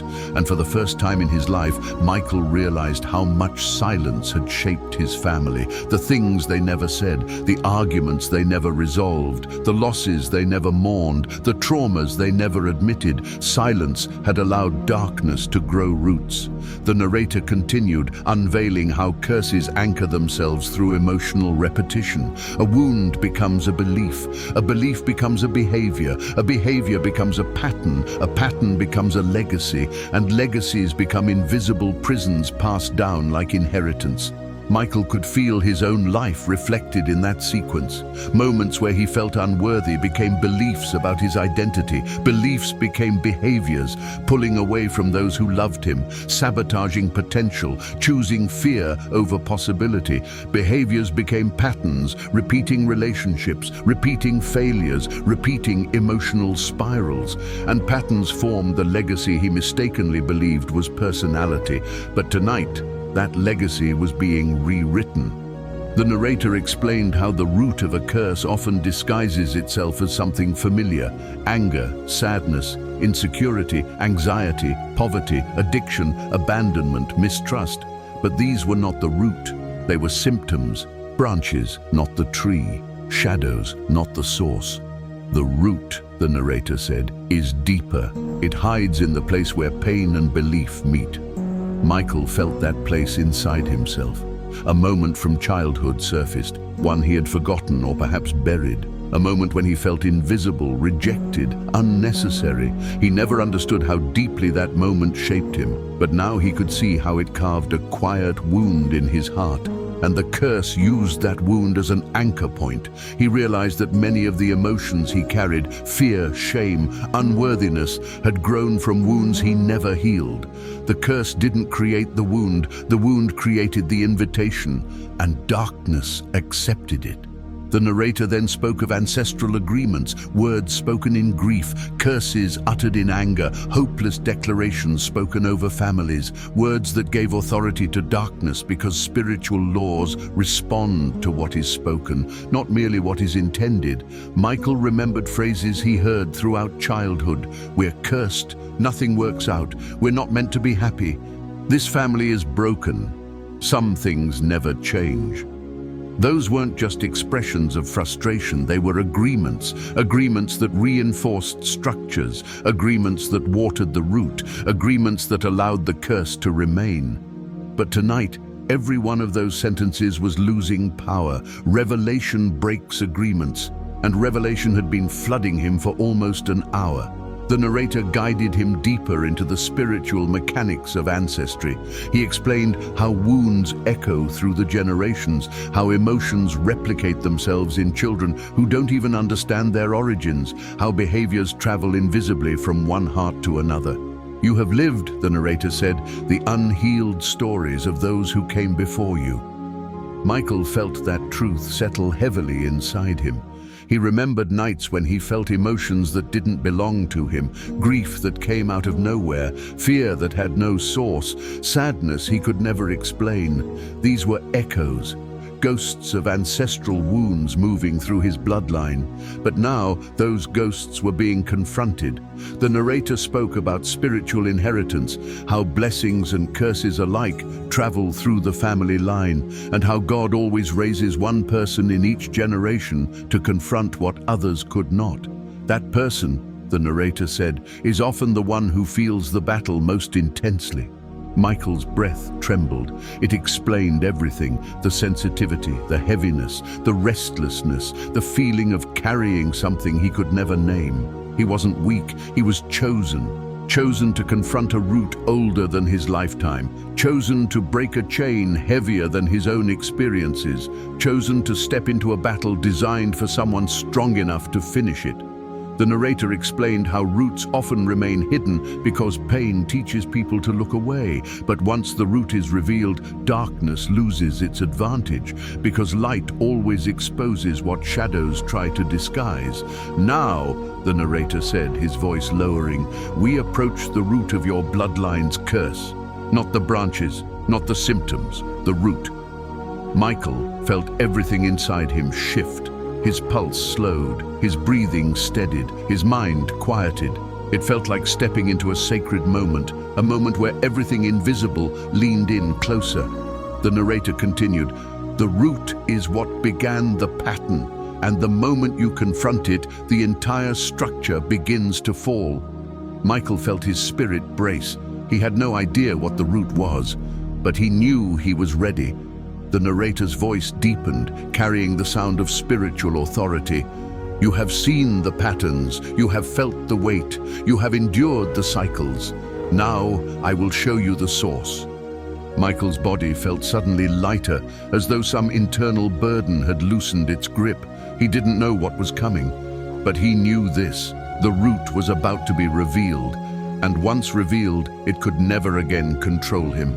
The moment the narrator said those words, now I will show you the source, Michael felt the air shift again, this time with a gravity that seemed to settle over every cell in his body. The room felt still in a way he had never experienced, not quiet but suspended, as though even time itself paused to witness what was about to unfold. The narrator's tone softened, becoming both gentle and piercing, like a whisper that somehow carried the weight of thunder. To confront the root, he said, you must understand that roots are never formed in a single moment. They are formed in patterns, but every pattern begins with one event, one wound deep enough to echo through generations. Michael felt his heart beat slower, heavier, as though it too was preparing for a revelation. The narrator continued, in your bloodline, the root began with loss. The word loss struck him like a cord pulled taut. Loss had shaped his family for as long as he could remember. Loss of opportunities, loss of peace, loss of relationships, loss of dreams, loss of hope. It was a silent thread woven through every generation, and now it had a name. A long time ago, the narrator said, someone in your ancestry experienced a loss so deep, so sudden, so devastating that it fractured their spirit. They didn't know how to heal. They didn't know how to grieve, so they carried the wound. And the wound began to carry the family. Michael felt a tremor move through his arms. He didn't know who this ancestor was, but he could feel the truth of the wound inside him, as though fragments of its echo had traveled through the decades and settled in his own heart. Loss, the narrator said, is the doorway through which many curses enter, because loss, when unhealed, becomes fear. Fear becomes agreement. Agreement becomes access. And suddenly, everything made sense. His family's fear of abandonment, their fear of failure, their guardedness, their emotional distance, their tendency to brace themselves for the worst even in moments of joy. It wasn't personality, it was inheritance. The narrator explained that the root of his family's curse was not merely the loss itself, but what the loss produced: bitterness, hopelessness, unbelief, despair, emotional withdrawal, a subtle turning away from God. When pain is not healed, he said, pain becomes identity. Michael felt this truth burn through him. He could see how this had translated across generations.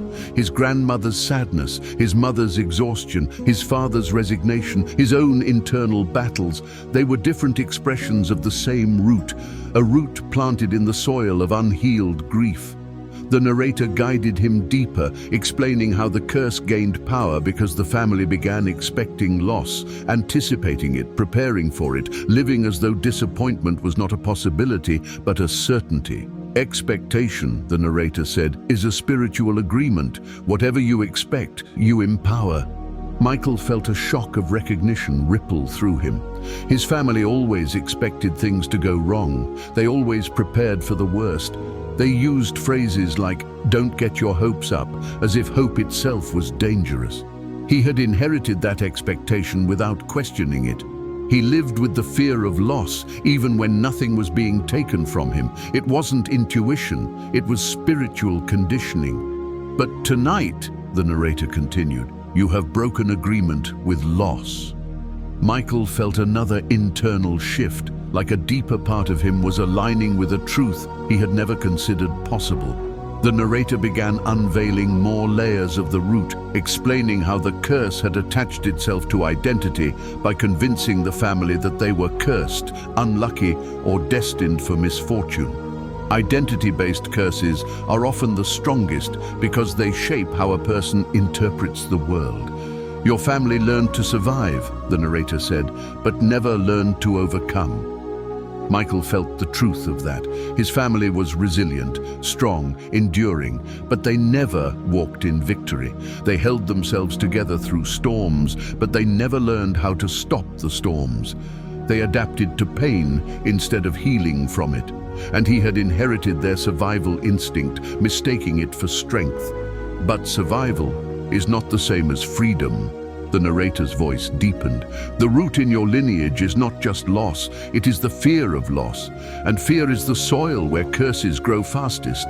Michael exhaled shakily. He could feel that fear inside him. Fear of abandonment, fear of failure, fear of disappointment, fear of loving too deeply, fear of hoping too boldly.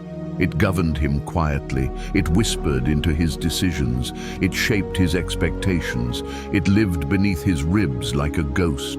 The moment the narrator declared that the root was about to be torn from the ground, Michael felt the atmosphere around him tightening, not in fear, but in anticipation, like the air was preparing itself for a rupture. It felt as though everything unseen had moved closer, encircling him with the gravity of a spiritual operation about to take place. His heartbeat steadied, not from calm, but from purpose. He didn't know what would happen next, but he knew he was ready to face whatever generations before him could not. The narrator's voice lowered, carrying the tone of someone stepping onto sacred ground. Before we uproot the curse, he said, you must see how deeply it shaped your family. Because once you see the full structure, the enemy loses the last weapon it has, deception. Michael braced himself as the narrator described how the curse of unhealed loss had formed invisible chains across the bloodline. He spoke about the constant emotional instability that haunted the family, the cycles of sudden discouragement, the recurring patterns of broken relationships and dreams that collapsed just when they were beginning to take shape. He described how the men in the family struggled with identity and purpose, drifting without clarity, carrying weight they could not name. How the women carried emotional burdens passed down through generations, grief on top of grief, silence layered over silence, responsibility placed upon shoulders that were never meant to bear so much.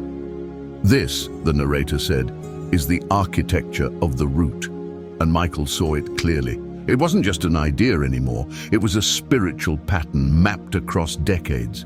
He could see how the same fears manifested in different ways across the family. Fear of losing love, fear of losing purpose, fear of losing stability, fear of losing oneself. Each generation replaying the same emotional story with different characters, different circumstances, but the same invisible author. The narrator continued, now that you have seen the pattern, we confront the lie that sustains it. Michael leaned forward slightly without meaning to. His spirit felt pulled by the truth that was about to be revealed.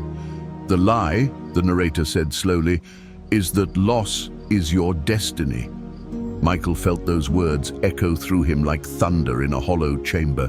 He realized how deeply he had believed that lie, that everything good would eventually be taken, that joy was fleeting, that love was temporary, that dreams were fragile, that hope was dangerous. But in that moment, he felt something inside him reject the lie, not gradually but fiercely, like a flame igniting from dry wood.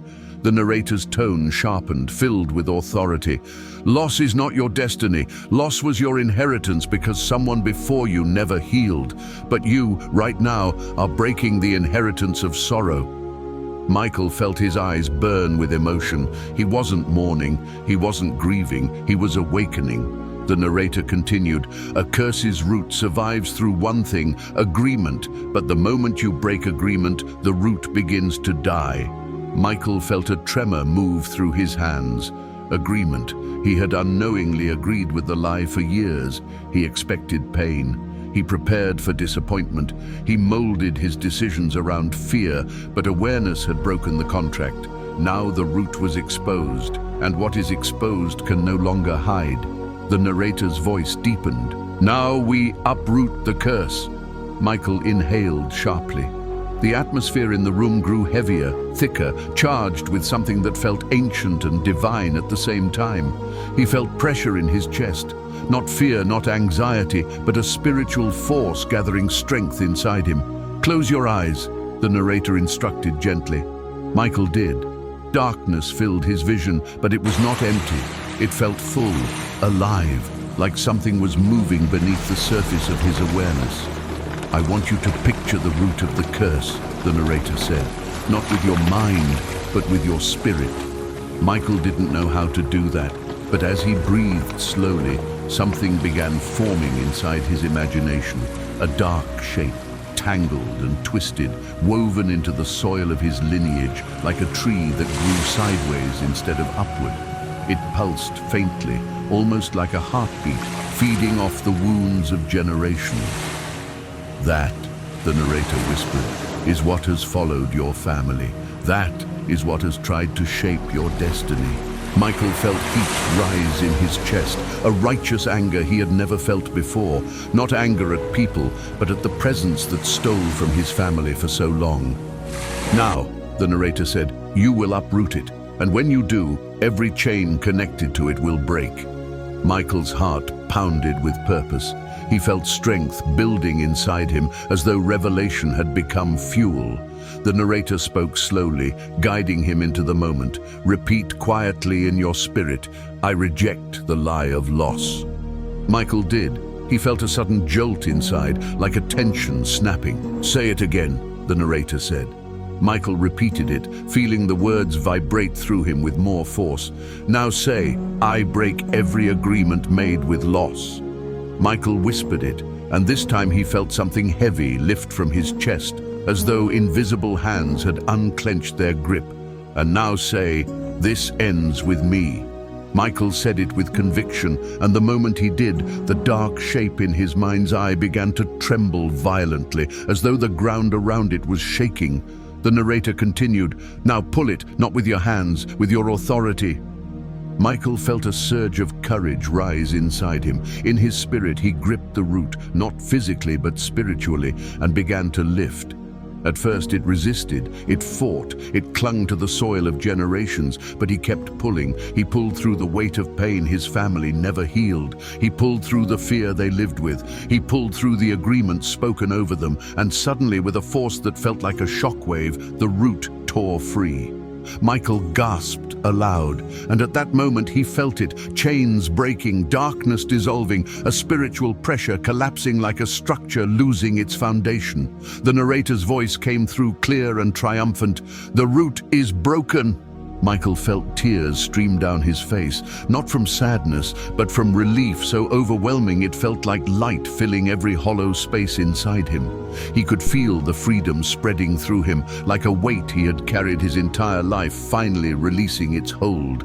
The narrator's tone softened again, calming, steady. "What once lived in your lineage has died tonight. You have become the breaker your family needed." And for the first time in his life, Michael believed it. The moment the narrator declared that the root was broken, Michael felt a wave of sensation move through his entire body. A release so profound it felt physical, emotional, and spiritual all at once. It wasn't dramatic. It wasn't loud. It was deeper than that, like the quiet shift of an entire inner world realigning itself. He exhaled a breath he didn't realize he had been holding for years. His shoulders dropped, his mind quieted, his chest felt open for the first time in his life. It was as though something inside him that had always been clenched had finally unclasped. The narrator allowed the silence to linger, letting the weight of what had just happened sink into Michael's consciousness.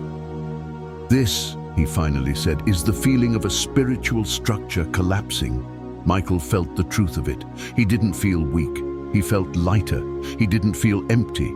He felt cleared, like something heavy had been removed, and in its place space had opened, space for healing, for clarity, for identity, for destiny.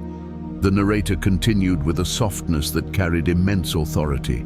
"Now that the root is gone, the branches will wither. The patterns that used to control you will lose their power. The emotions that once overwhelmed you will lose their voice. The fears that shaped your decisions will no longer shape your future." Michael felt chills move through him. He could already sense the difference inside himself. Thoughts that once spiraled now settled.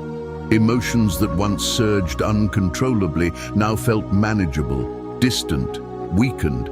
It wasn't that he became numb. It was that the storm inside him had stopped answering to the voice that once commanded it. The narrator explained that after a root is uprooted, the spirit enters a phase of recalibration. "Your identity," he said, "is adjusting to freedom." Michael felt that adjustment happening in real time. His mind was trying to understand the new landscape inside him. His spirit was stretching, expanding into space that had been occupied by darkness. His heart was learning to feel without fear, to hope without hesitation. "For years," the narrator continued, "your emotions lived in reaction to the curse. Now they will begin to operate in alignment with truth." Michael felt a sense of wonder rising within him. He had lived so long under internal pressure that he thought it was normal. He thought heaviness was simply part of being alive. But now, standing in the aftermath of deliverance, he felt what normal was meant to be: peaceful, grounded, steady. The narrator deepened the revelation. "Your mind may try to return to old patterns out of habit, but the spiritual structure that supported those patterns no longer exists. When those thoughts come, they will feel foreign, not because you are resisting them, but because they are no longer yours." Michael felt a quiet strength grow inside him. He understood. He was not fighting the curse anymore because the curse had lost its footing. It had no root, no power, no claim. The narrator spoke about generational impact. "When a root is broken in one person," he said, "it breaks for everyone connected to their bloodline. Your freedom will begin to echo through your family in ways you may never fully see." Michael felt overwhelmed, not in fear, but in gratitude. The thought that his healing could reach people who came before him and after him felt sacred. The narrator explained how healing travels backward and forward. Past wounds begin to lose their power, and future generations inherit strength instead of sorrow, clarity instead of confusion, identity instead of fear.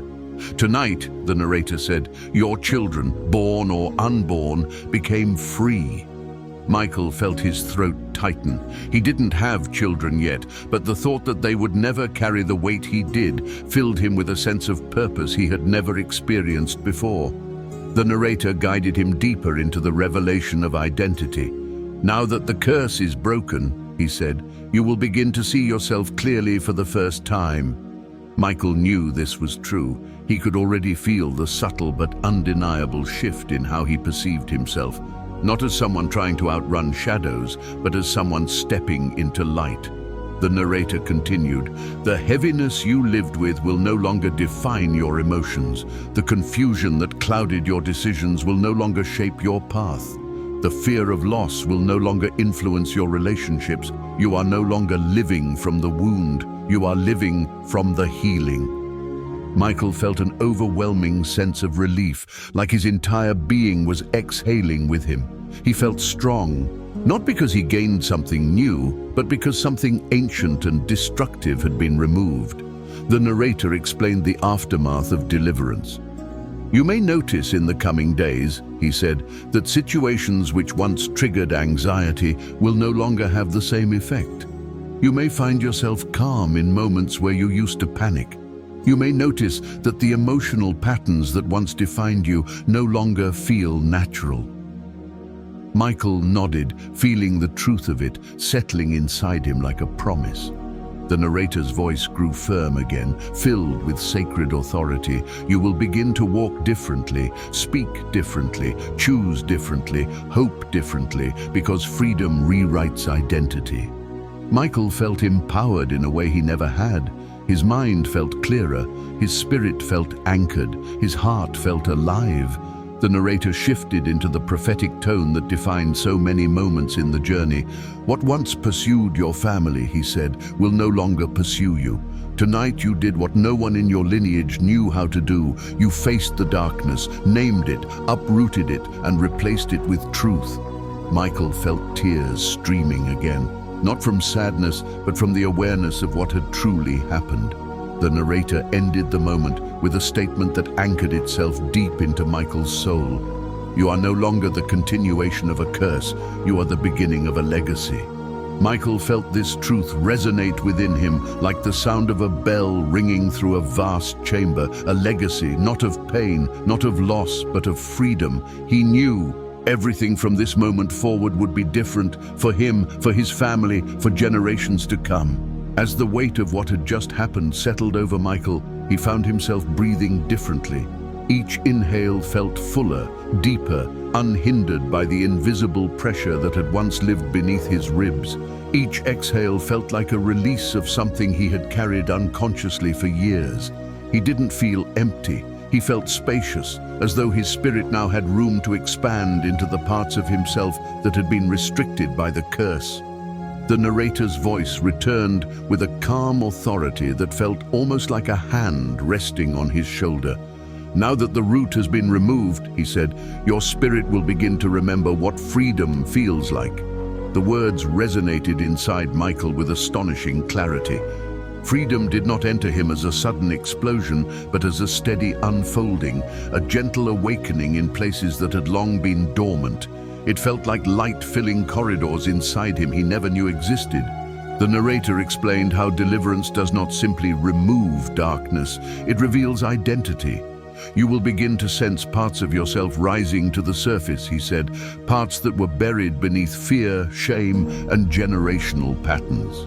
Michael could already feel it, a confidence forming quietly, like a flame that didn't need to prove its strength to anyone, a clarity sharpening within him, gentle but undeniable, a sense of inner steadiness replacing the emotional turbulence that once defined him. It wasn't pride, it wasn't adrenaline, it was alignment, alignment with truth, alignment with purpose, alignment with who he was always meant to become. The narrator's tone deepened. "When a curse breaks, the identity of the one who broke it rises."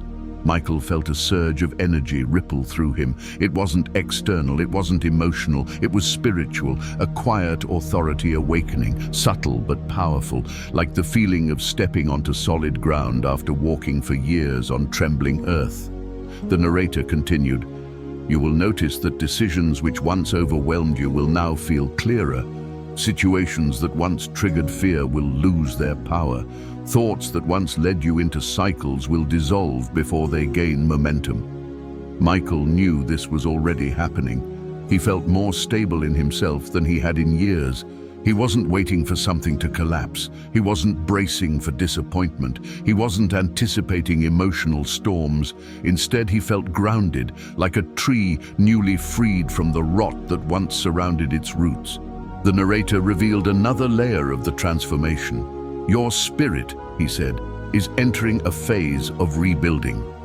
Michael imagined a structure forming inside him, not constructed by fear but by strength, not formed by generational wounds but by truth and revelation.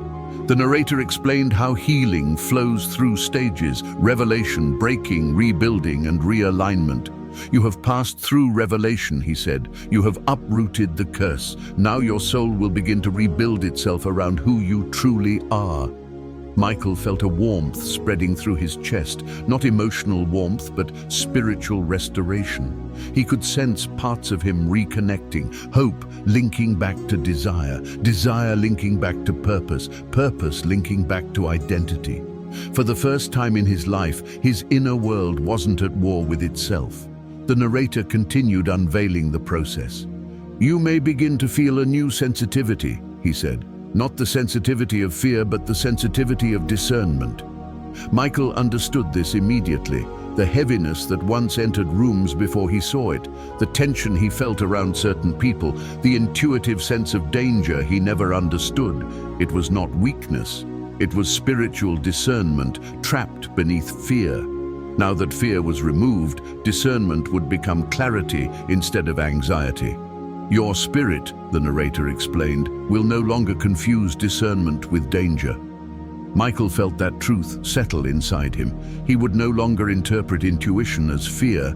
He would no longer assume that caution meant threat. He would no longer mistake spiritual awareness for emotional instability.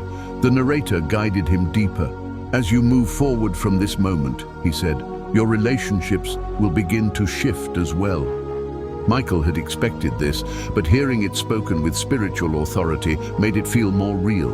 The narrator explained how some relationships would deepen because they were always aligned with his destiny, while others would fade because they were connected to the version of him that existed under the curse. "Do not fear these shifts," he said. "They are signs of transformation. When identity changes, alignment changes." Michael felt peace at those words. He knew intuitively that the next chapter of his life would require different environments, different people, different conversations. Not because he was cutting anyone off, but because growth has gravity, and gravity pulls differently once freedom begins. The narrator continued, "Now that the spiritual atmosphere around you has changed, opportunities that were once blocked will begin to open."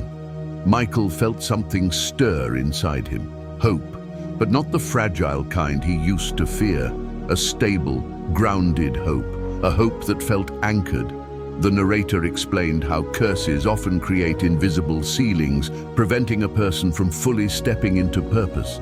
But once the root is removed, the ceiling collapses and the person begins to ascend naturally. "You will notice," he said, "that you no longer sabotage your progress.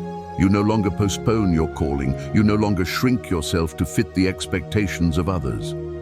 Michael felt that truth pierce him. He had spent years making himself smaller without realizing why. He dimmed his potential, softened his desires, avoided his calling because the curse convinced him he wasn't worthy of purpose. But that identity was gone now. A new one was rising. The narrator's tone grew more intense, preparing him for another stage of revelation. "Freedom," he said, "is not merely the absence of bondage, it is the presence of destiny." Michael felt those words resonate like a declaration written directly into his soul. He wasn't just free from something, he was free for something, free to step into the calling he once feared, free to love without bracing for abandonment, free to hope without expecting heartbreak, free to dream without anticipating collapse. He wasn't the shadow of his family's past anymore. He was the beginning of its future. The narrator brought the moment to a close with a truth so profound it felt like a mantle being placed on Michael's shoulders. "You are no longer who the curse tried to make you. You are who you were always meant to be." Michael felt the truth settle into him with finality.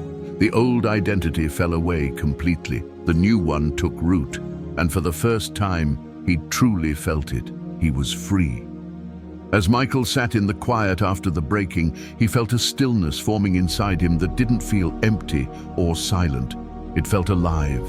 A stillness filled with clarity, with awareness, with a sense of grounded strength that he had never experienced before. It wasn't the stillness of exhaustion.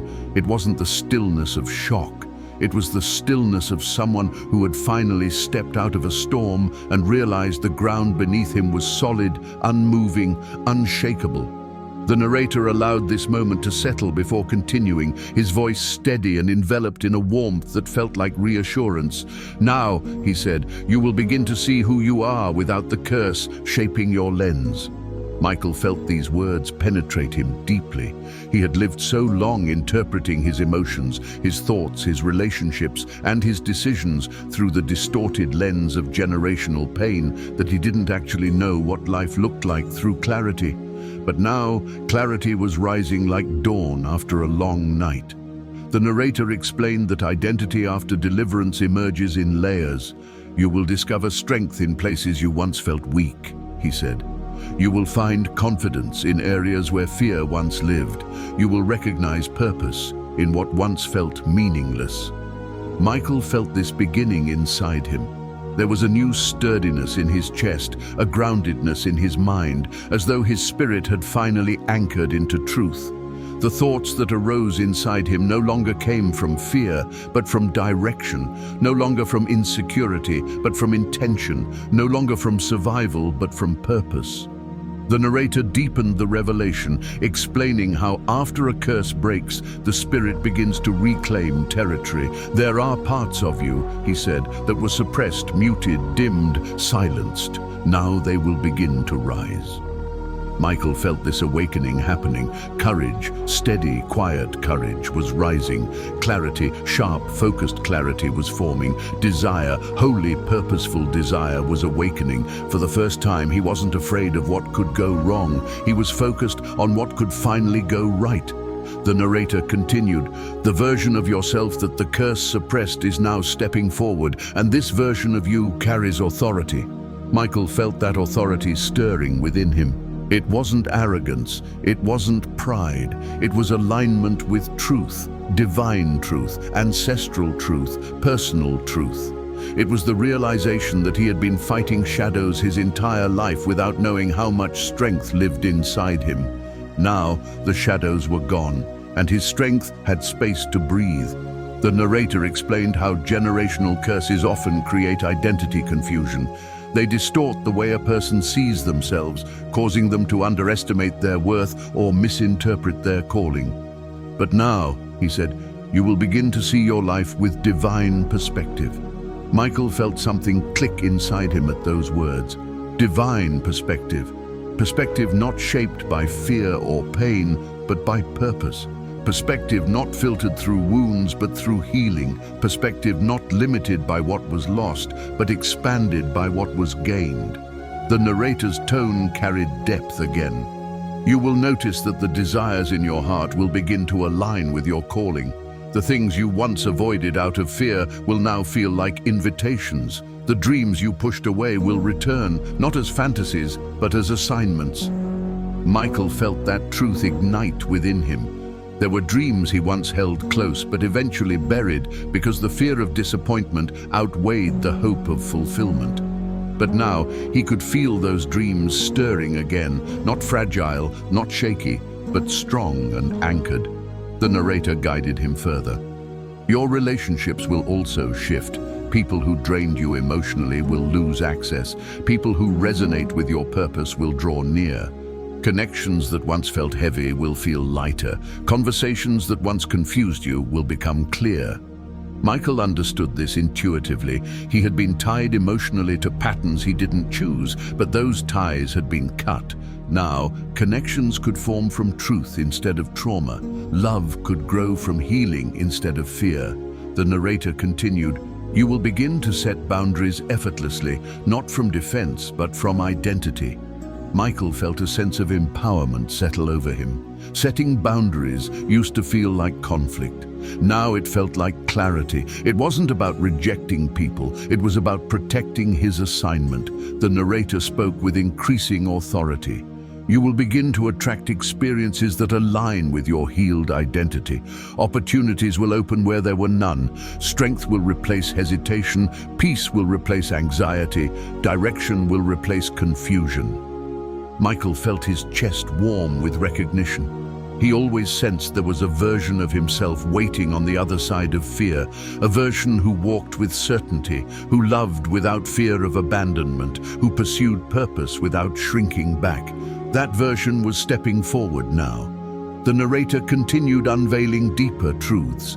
The emotional storms you once lived with will become quiet, not because life becomes easier, but because your spirit becomes stronger. Michael felt this deeply. He knew challenges would still come, but they would no longer define him. They would no longer overpower him. They would no longer tap into generational wounds. He was no longer fighting battles with inherited weakness, but with awakened authority. The narrator's voice shifted into a more prophetic tone. "And you will begin to notice," he said, "that peace is no longer something you chase. Peace becomes something that follows you." Michael felt tears gather again, not from pain, but from the realization that peace had never truly been absent. It had only been overshadowed by bondage. Now, with the bondage gone, peace had room to manifest. The narrator brought the revelation deeper still. "You will also begin to forgive yourself in ways you never could before, because now you will understand that many of the choices you made were not made from identity, but from the curse's influence." Michael felt a surge of compassion toward himself, something he had rarely allowed. He understood now that he wasn't broken, he wasn't flawed, he wasn't weak. He had been fighting something he could not see, and yet he survived, and now he was free. The narrator ended the moment with a declaration: "You are stepping into the version of yourself that the curse feared." Michael felt those words echo with power inside him.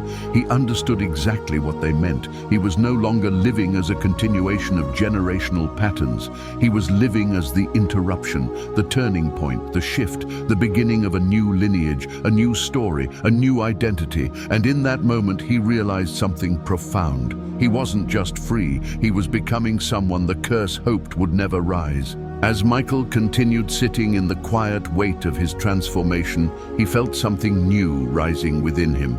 Not just freedom, not just relief, but a growing awareness of who he was becoming. It was as though his spirit was waking up from a long, heavy sleep, stretching into the vastness of an identity that had always existed but had been buried beneath inherited darkness. The narrator's voice returned with a calm that carried undeniable power. "Now," he said, "you will begin to see the world differently, not through the eyes of someone trying to escape the past, but through the eyes of someone stepping into purpose." Michael felt those words anchor inside him. For the first time, he realized he wasn't looking backward anymore. He wasn't analyzing his history through the lens of fear or brokenness. He wasn't waiting for the past to repeat itself. Instead, he felt himself leaning forward into life, into possibility, into destiny, into something larger than anything he had ever imagined. The narrator explained how, after deliverance, the spirit begins to reorient itself toward what is ahead rather than what is behind. "Your focus will shift," he said. "Your desires will shift. Your energy will shift. You will no longer pour your strength into surviving. You will begin pouring it into becoming." Michael felt a deep resonance with those words. So much of his life had been spent just trying to stay afloat emotionally, managing fear, avoiding triggers, hiding wounds, rehearsing worst-case scenarios. But now the emotional burden that once consumed him no longer demanded his energy. His energy was finally free to flow toward growth, toward vision, toward destiny. The narrator continued, "You will notice that you no longer operate from insecurity. Instead, you will operate from identity." Michael felt this shift happening internally. There was a new steadiness within him, a quiet confidence that didn't need validation, didn't need approval, didn't need reassurance. The fear of being misunderstood, the fear of rejection, the fear of failure, they no longer felt tied to his core. They became distant echoes, powerless to shape his choices. The narrator deepened the moment. "Your voice will grow stronger, not louder, but truer." Michael understood instantly. For years he had restrained himself, softened his words, diluted his opinions, hesitated to express truth out of fear of conflict or abandonment. But now he felt something rising inside him, a clarity of speech, a conviction, a boldness that came not from ego, but from alignment with purpose. "Your steps will become more intentional," the narrator said. You will know where to go, who to trust, what to build, and when to move. Michael breathed deeply, sensing a new spiritual compass forming within him. Decisions that once felt overwhelming now felt approachable. Directions that once felt confusing now seemed illuminated. It was as though fog that had covered his paths for years was finally lifting. The narrator continued, "Opportunities that once ran from you will begin to seek you." Michael felt a spark ignite inside him. Opportunities had always slipped from his hands, sometimes at the last moment, sometimes before they even began. But now, something in the atmosphere around him felt different. He felt open, he felt available, he felt aligned with his calling in a way he never had before. The narrator shifted into unveiling a deeper truth about restored identity. "You will begin to recognize your influence," he said. "Not the influence you tried to force, but the influence that comes naturally when the spirit is free." Michael felt this truth wash over him. Influence wasn't about commanding attention. Influence was about carrying presence. And for the first time, he felt a presence within him that was not fractured or weighed down. It was whole, and wholeness attracts. Wholeness inspires. Wholeness transforms. The narrator continued, "People will begin to see something different in you. Peace where there once was anxiety, strength where there once was hesitation, clarity where there once was confusion." Michael knew this was true because he could already feel it inside himself. His spirit was settled, his mind was stable, his emotions no longer controlled him, they followed him. He wasn't reacting to life anymore, he was responding with intention. The narrator guided him further into his transformation. "You will begin to walk with a posture of someone who has overcome something others do not understand. They won't know the battles you fought, but they will feel the authority you carry." Michael felt a wave of emotion rise in him. All the pain, all the confusion, all the struggle, it had forged something inside him, something strong, something unbreakable, something ancient and divine, something that the curse had tried to bury but had ultimately failed to silence. The narrator continued, "You will even begin to remember things about yourself that the curse tried to make you forget, dreams you abandoned, talents you buried, confidence you suppressed." Michael felt memories awakening, dreams he once had, things he once loved, ideas he once believed he was capable of. The curse had dimmed them, but now they glowed again. Their light returned, their strength returned, their possibility returned. The narrator's tone shifted into something almost prophetic. "You are stepping into a season where you will rebuild what the curse tried to destroy." Michael felt the meaning of those words settle deeply inside him. He understood now. This wasn't just about breaking something, it was about restoring something, something ancient, something sacred, something meant for him all along. "You will rebuild trust," the narrator said. "You will rebuild confidence. You will rebuild relationships. You will rebuild purpose."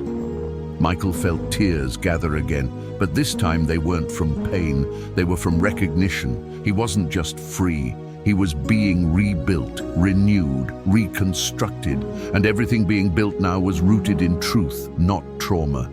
The narrator's voice grew steadier, filled with gravity. "You have crossed a threshold. You are not the same person who began this journey. You have stepped into your rightful identity." And Michael knew it. He could feel it. He wasn't surviving anymore. He wasn't fighting anymore. He wasn't running anymore. He was rising, rising into strength, rising into clarity, rising into purpose, rising into the version of himself that destiny had always held in waiting. He felt it deep in his spirit. This was just the beginning. As the fullness of his transformation settled deeper into him, Michael began sensing shifts not only inside his spirit, but around him as well. The atmosphere felt clearer, lighter, as though something oppressive that had lingered in the background of his life had finally vanished.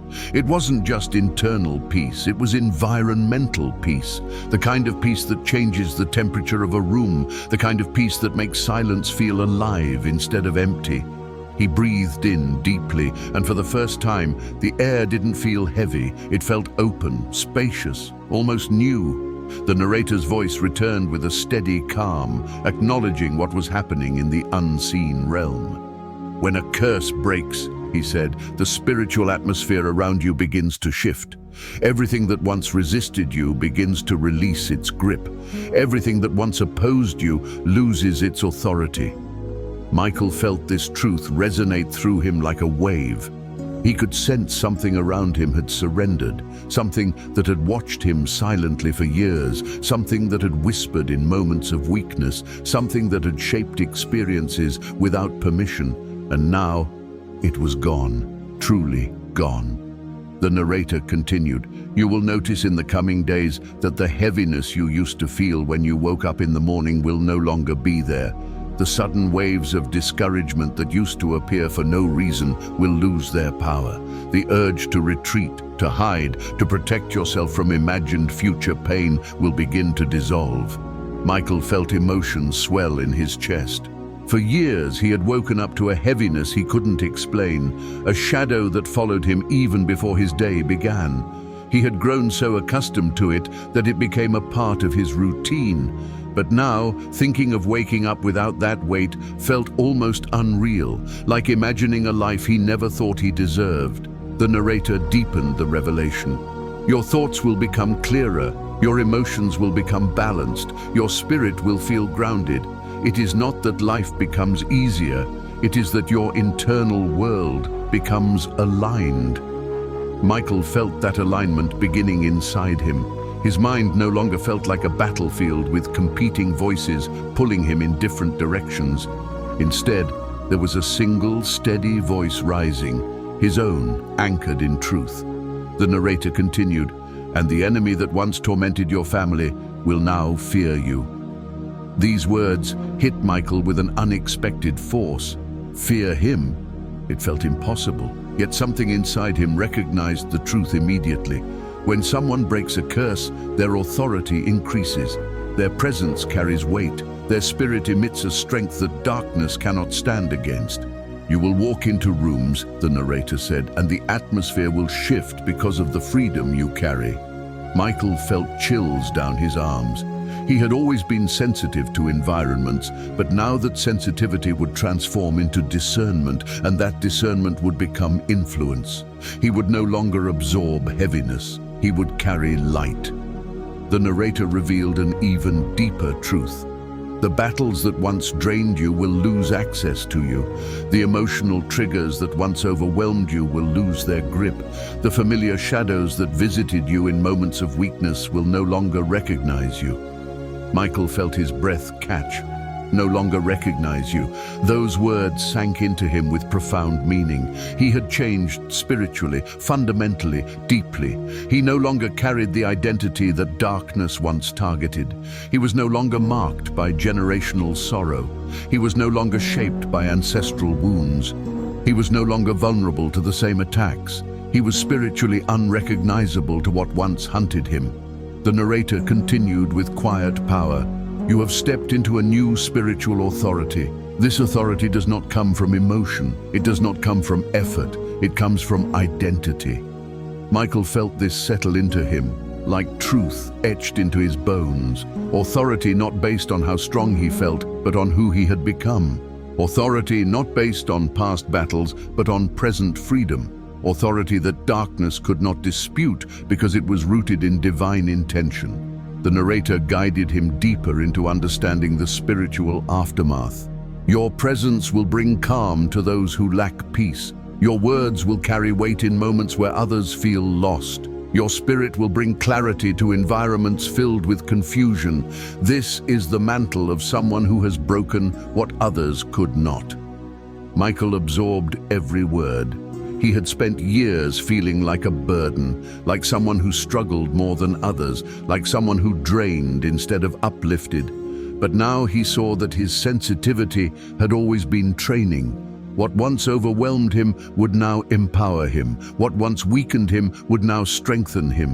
What once threatened him would now retreat from him.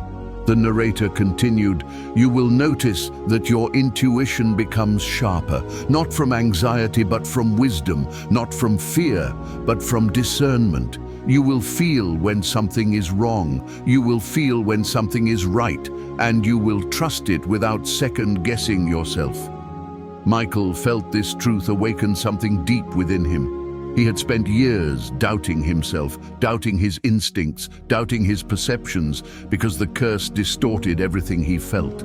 But now his intuition would speak clearly, because it would no longer be filtered through generational fear. The narrator's tone shifted again, becoming more intimate, more prophetic. People will come to you for strength without knowing why. They will sense something different. They will feel safer around you. They will trust you with their pain. They will see light in you they cannot explain. Michael felt humbled by this revelation. He didn't seek influence, but influence would come. He didn't seek to lead, but leadership would emerge naturally. People gravitate toward healed people because healed people carry stability. And now, he was becoming one of them. The narrator continued, "You will no longer apologize for your strength. You will no longer shrink to make others comfortable. You will no longer hide your gifting out of fear of judgment." Michael recognized how much of his life had been spent hiding, not because he lacked ability, but because he feared being seen. Being seen meant being vulnerable. Being vulnerable meant risking loss. But now, the fear of loss no longer governed him, and the version of himself that once stayed in the shadows was stepping into the light. The narrator finished with a declaration that felt like a spiritual seal being placed over the moment. "You are becoming the person your family prayed would rise, even if they never found the words to express it." Michael felt tears fall again, but this time with deep gratitude. Gratitude for everything that had been broken. Gratitude for everything being rebuilt. Gratitude for the identity emerging from beneath years of spiritual weight. Gratitude for who he was becoming, not an echo of the past, but a voice for the future. And as he inhaled again, he felt it clearly. This wasn't the end of the transformation. This was the unfolding of destiny. As Michael sat in the fullness of everything that had shifted inside him, he felt a strange mixture of peace and expansion taking place simultaneously. Peace, because the weight he carried for so long no longer lived in him. Expansion, because something new was beginning to rise in the empty spaces where the curse once hid. It felt as though the internal walls that once confined him had been pushed outward, and his spirit was stretching into a version of himself he had never been allowed to meet. The narrator's voice returned, steady and unwavering, guiding him deeper into this transformation. "Now," he said, "your life enters a new chapter, one not built on survival, but on assignment."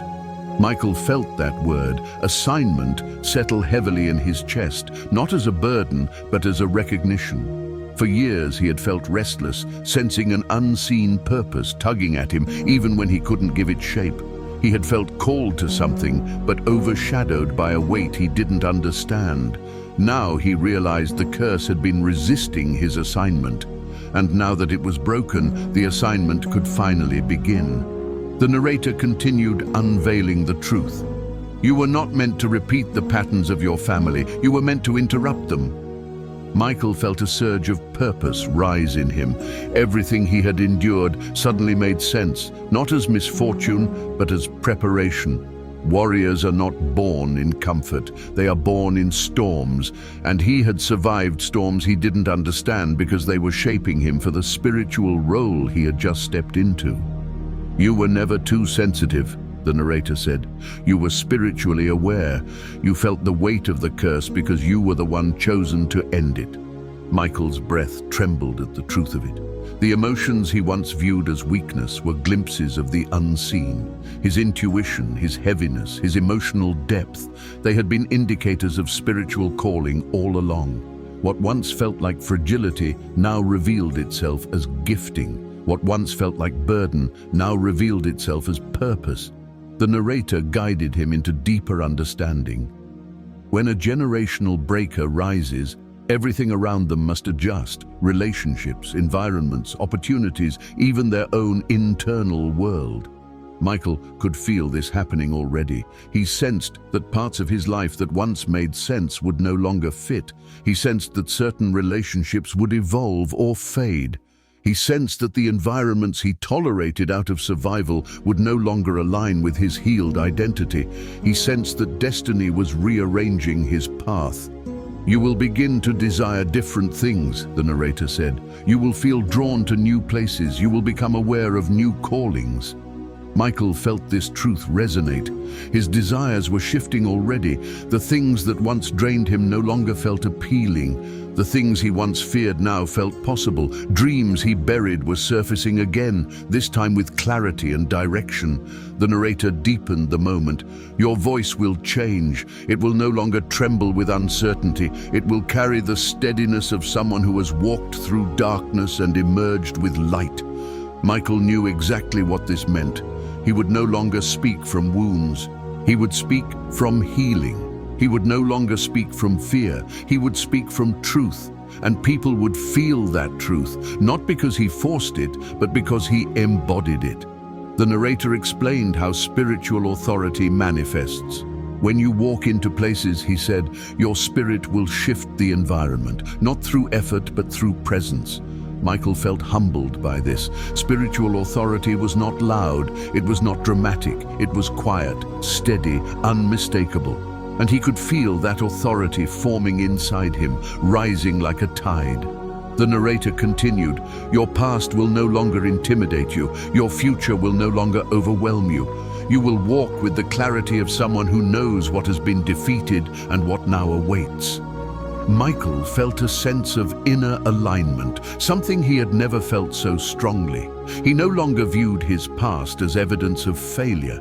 He viewed it as evidence of preparation. He no longer viewed his future as a threat. He viewed it as territory waiting for him to enter. The narrator's tone shifted into something deeply prophetic. "Your steps will carry precision. You will be guided into places where your healed identity is needed. You will become a voice of breakthrough for others who are still fighting what you have already defeated."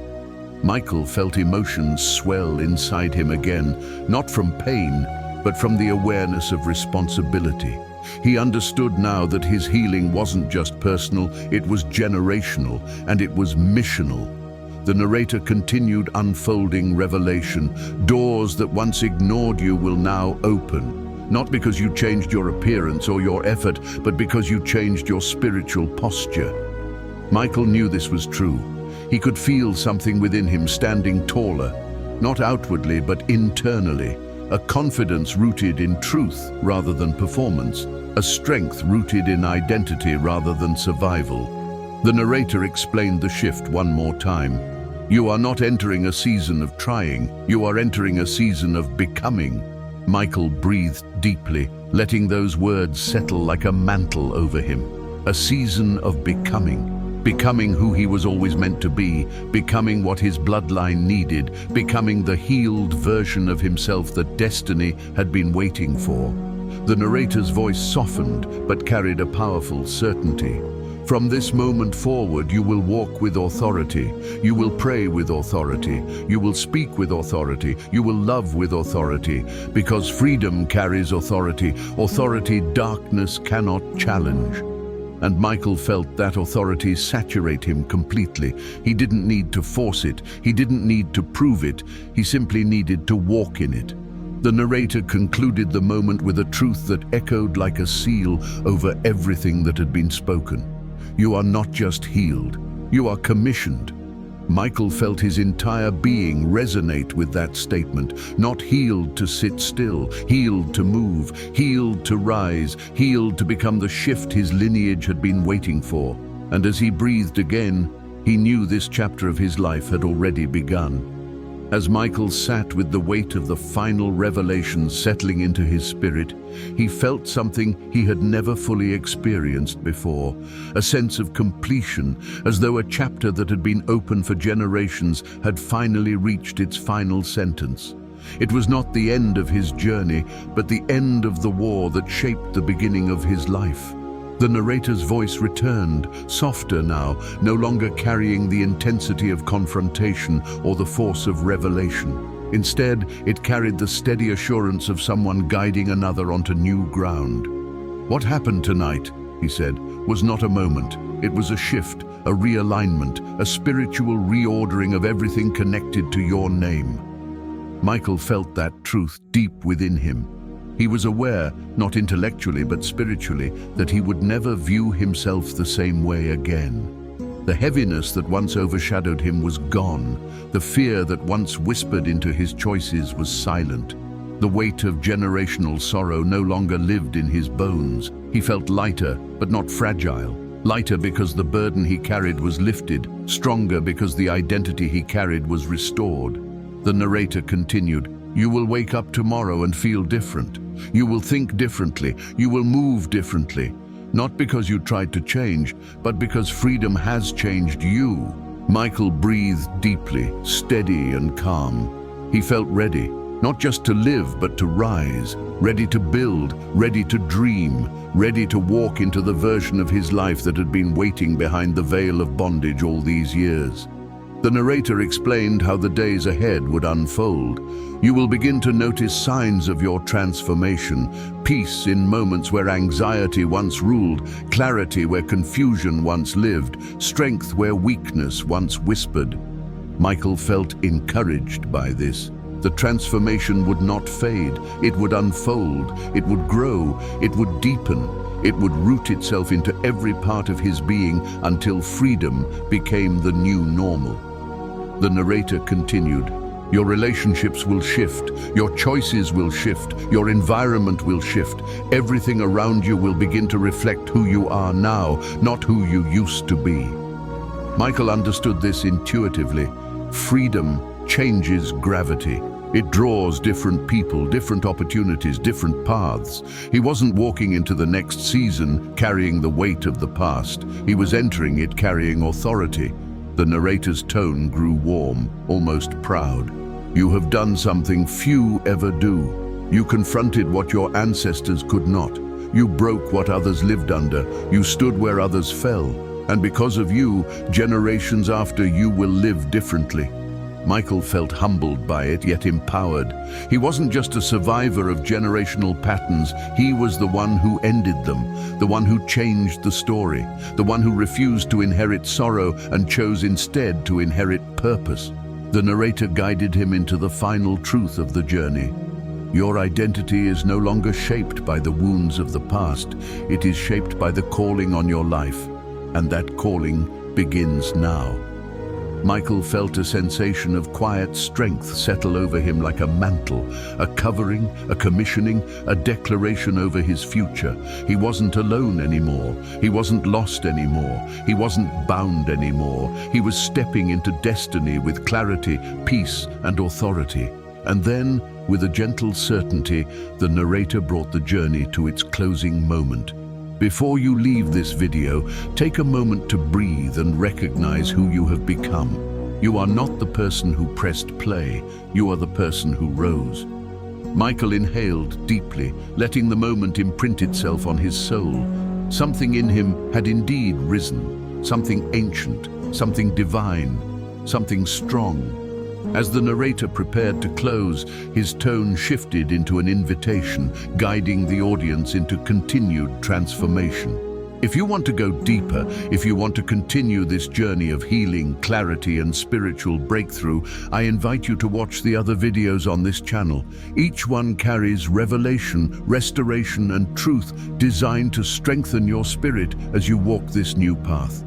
Michael felt the sincerity of the invitation, not a demand, not a command, but an opening, a continuation.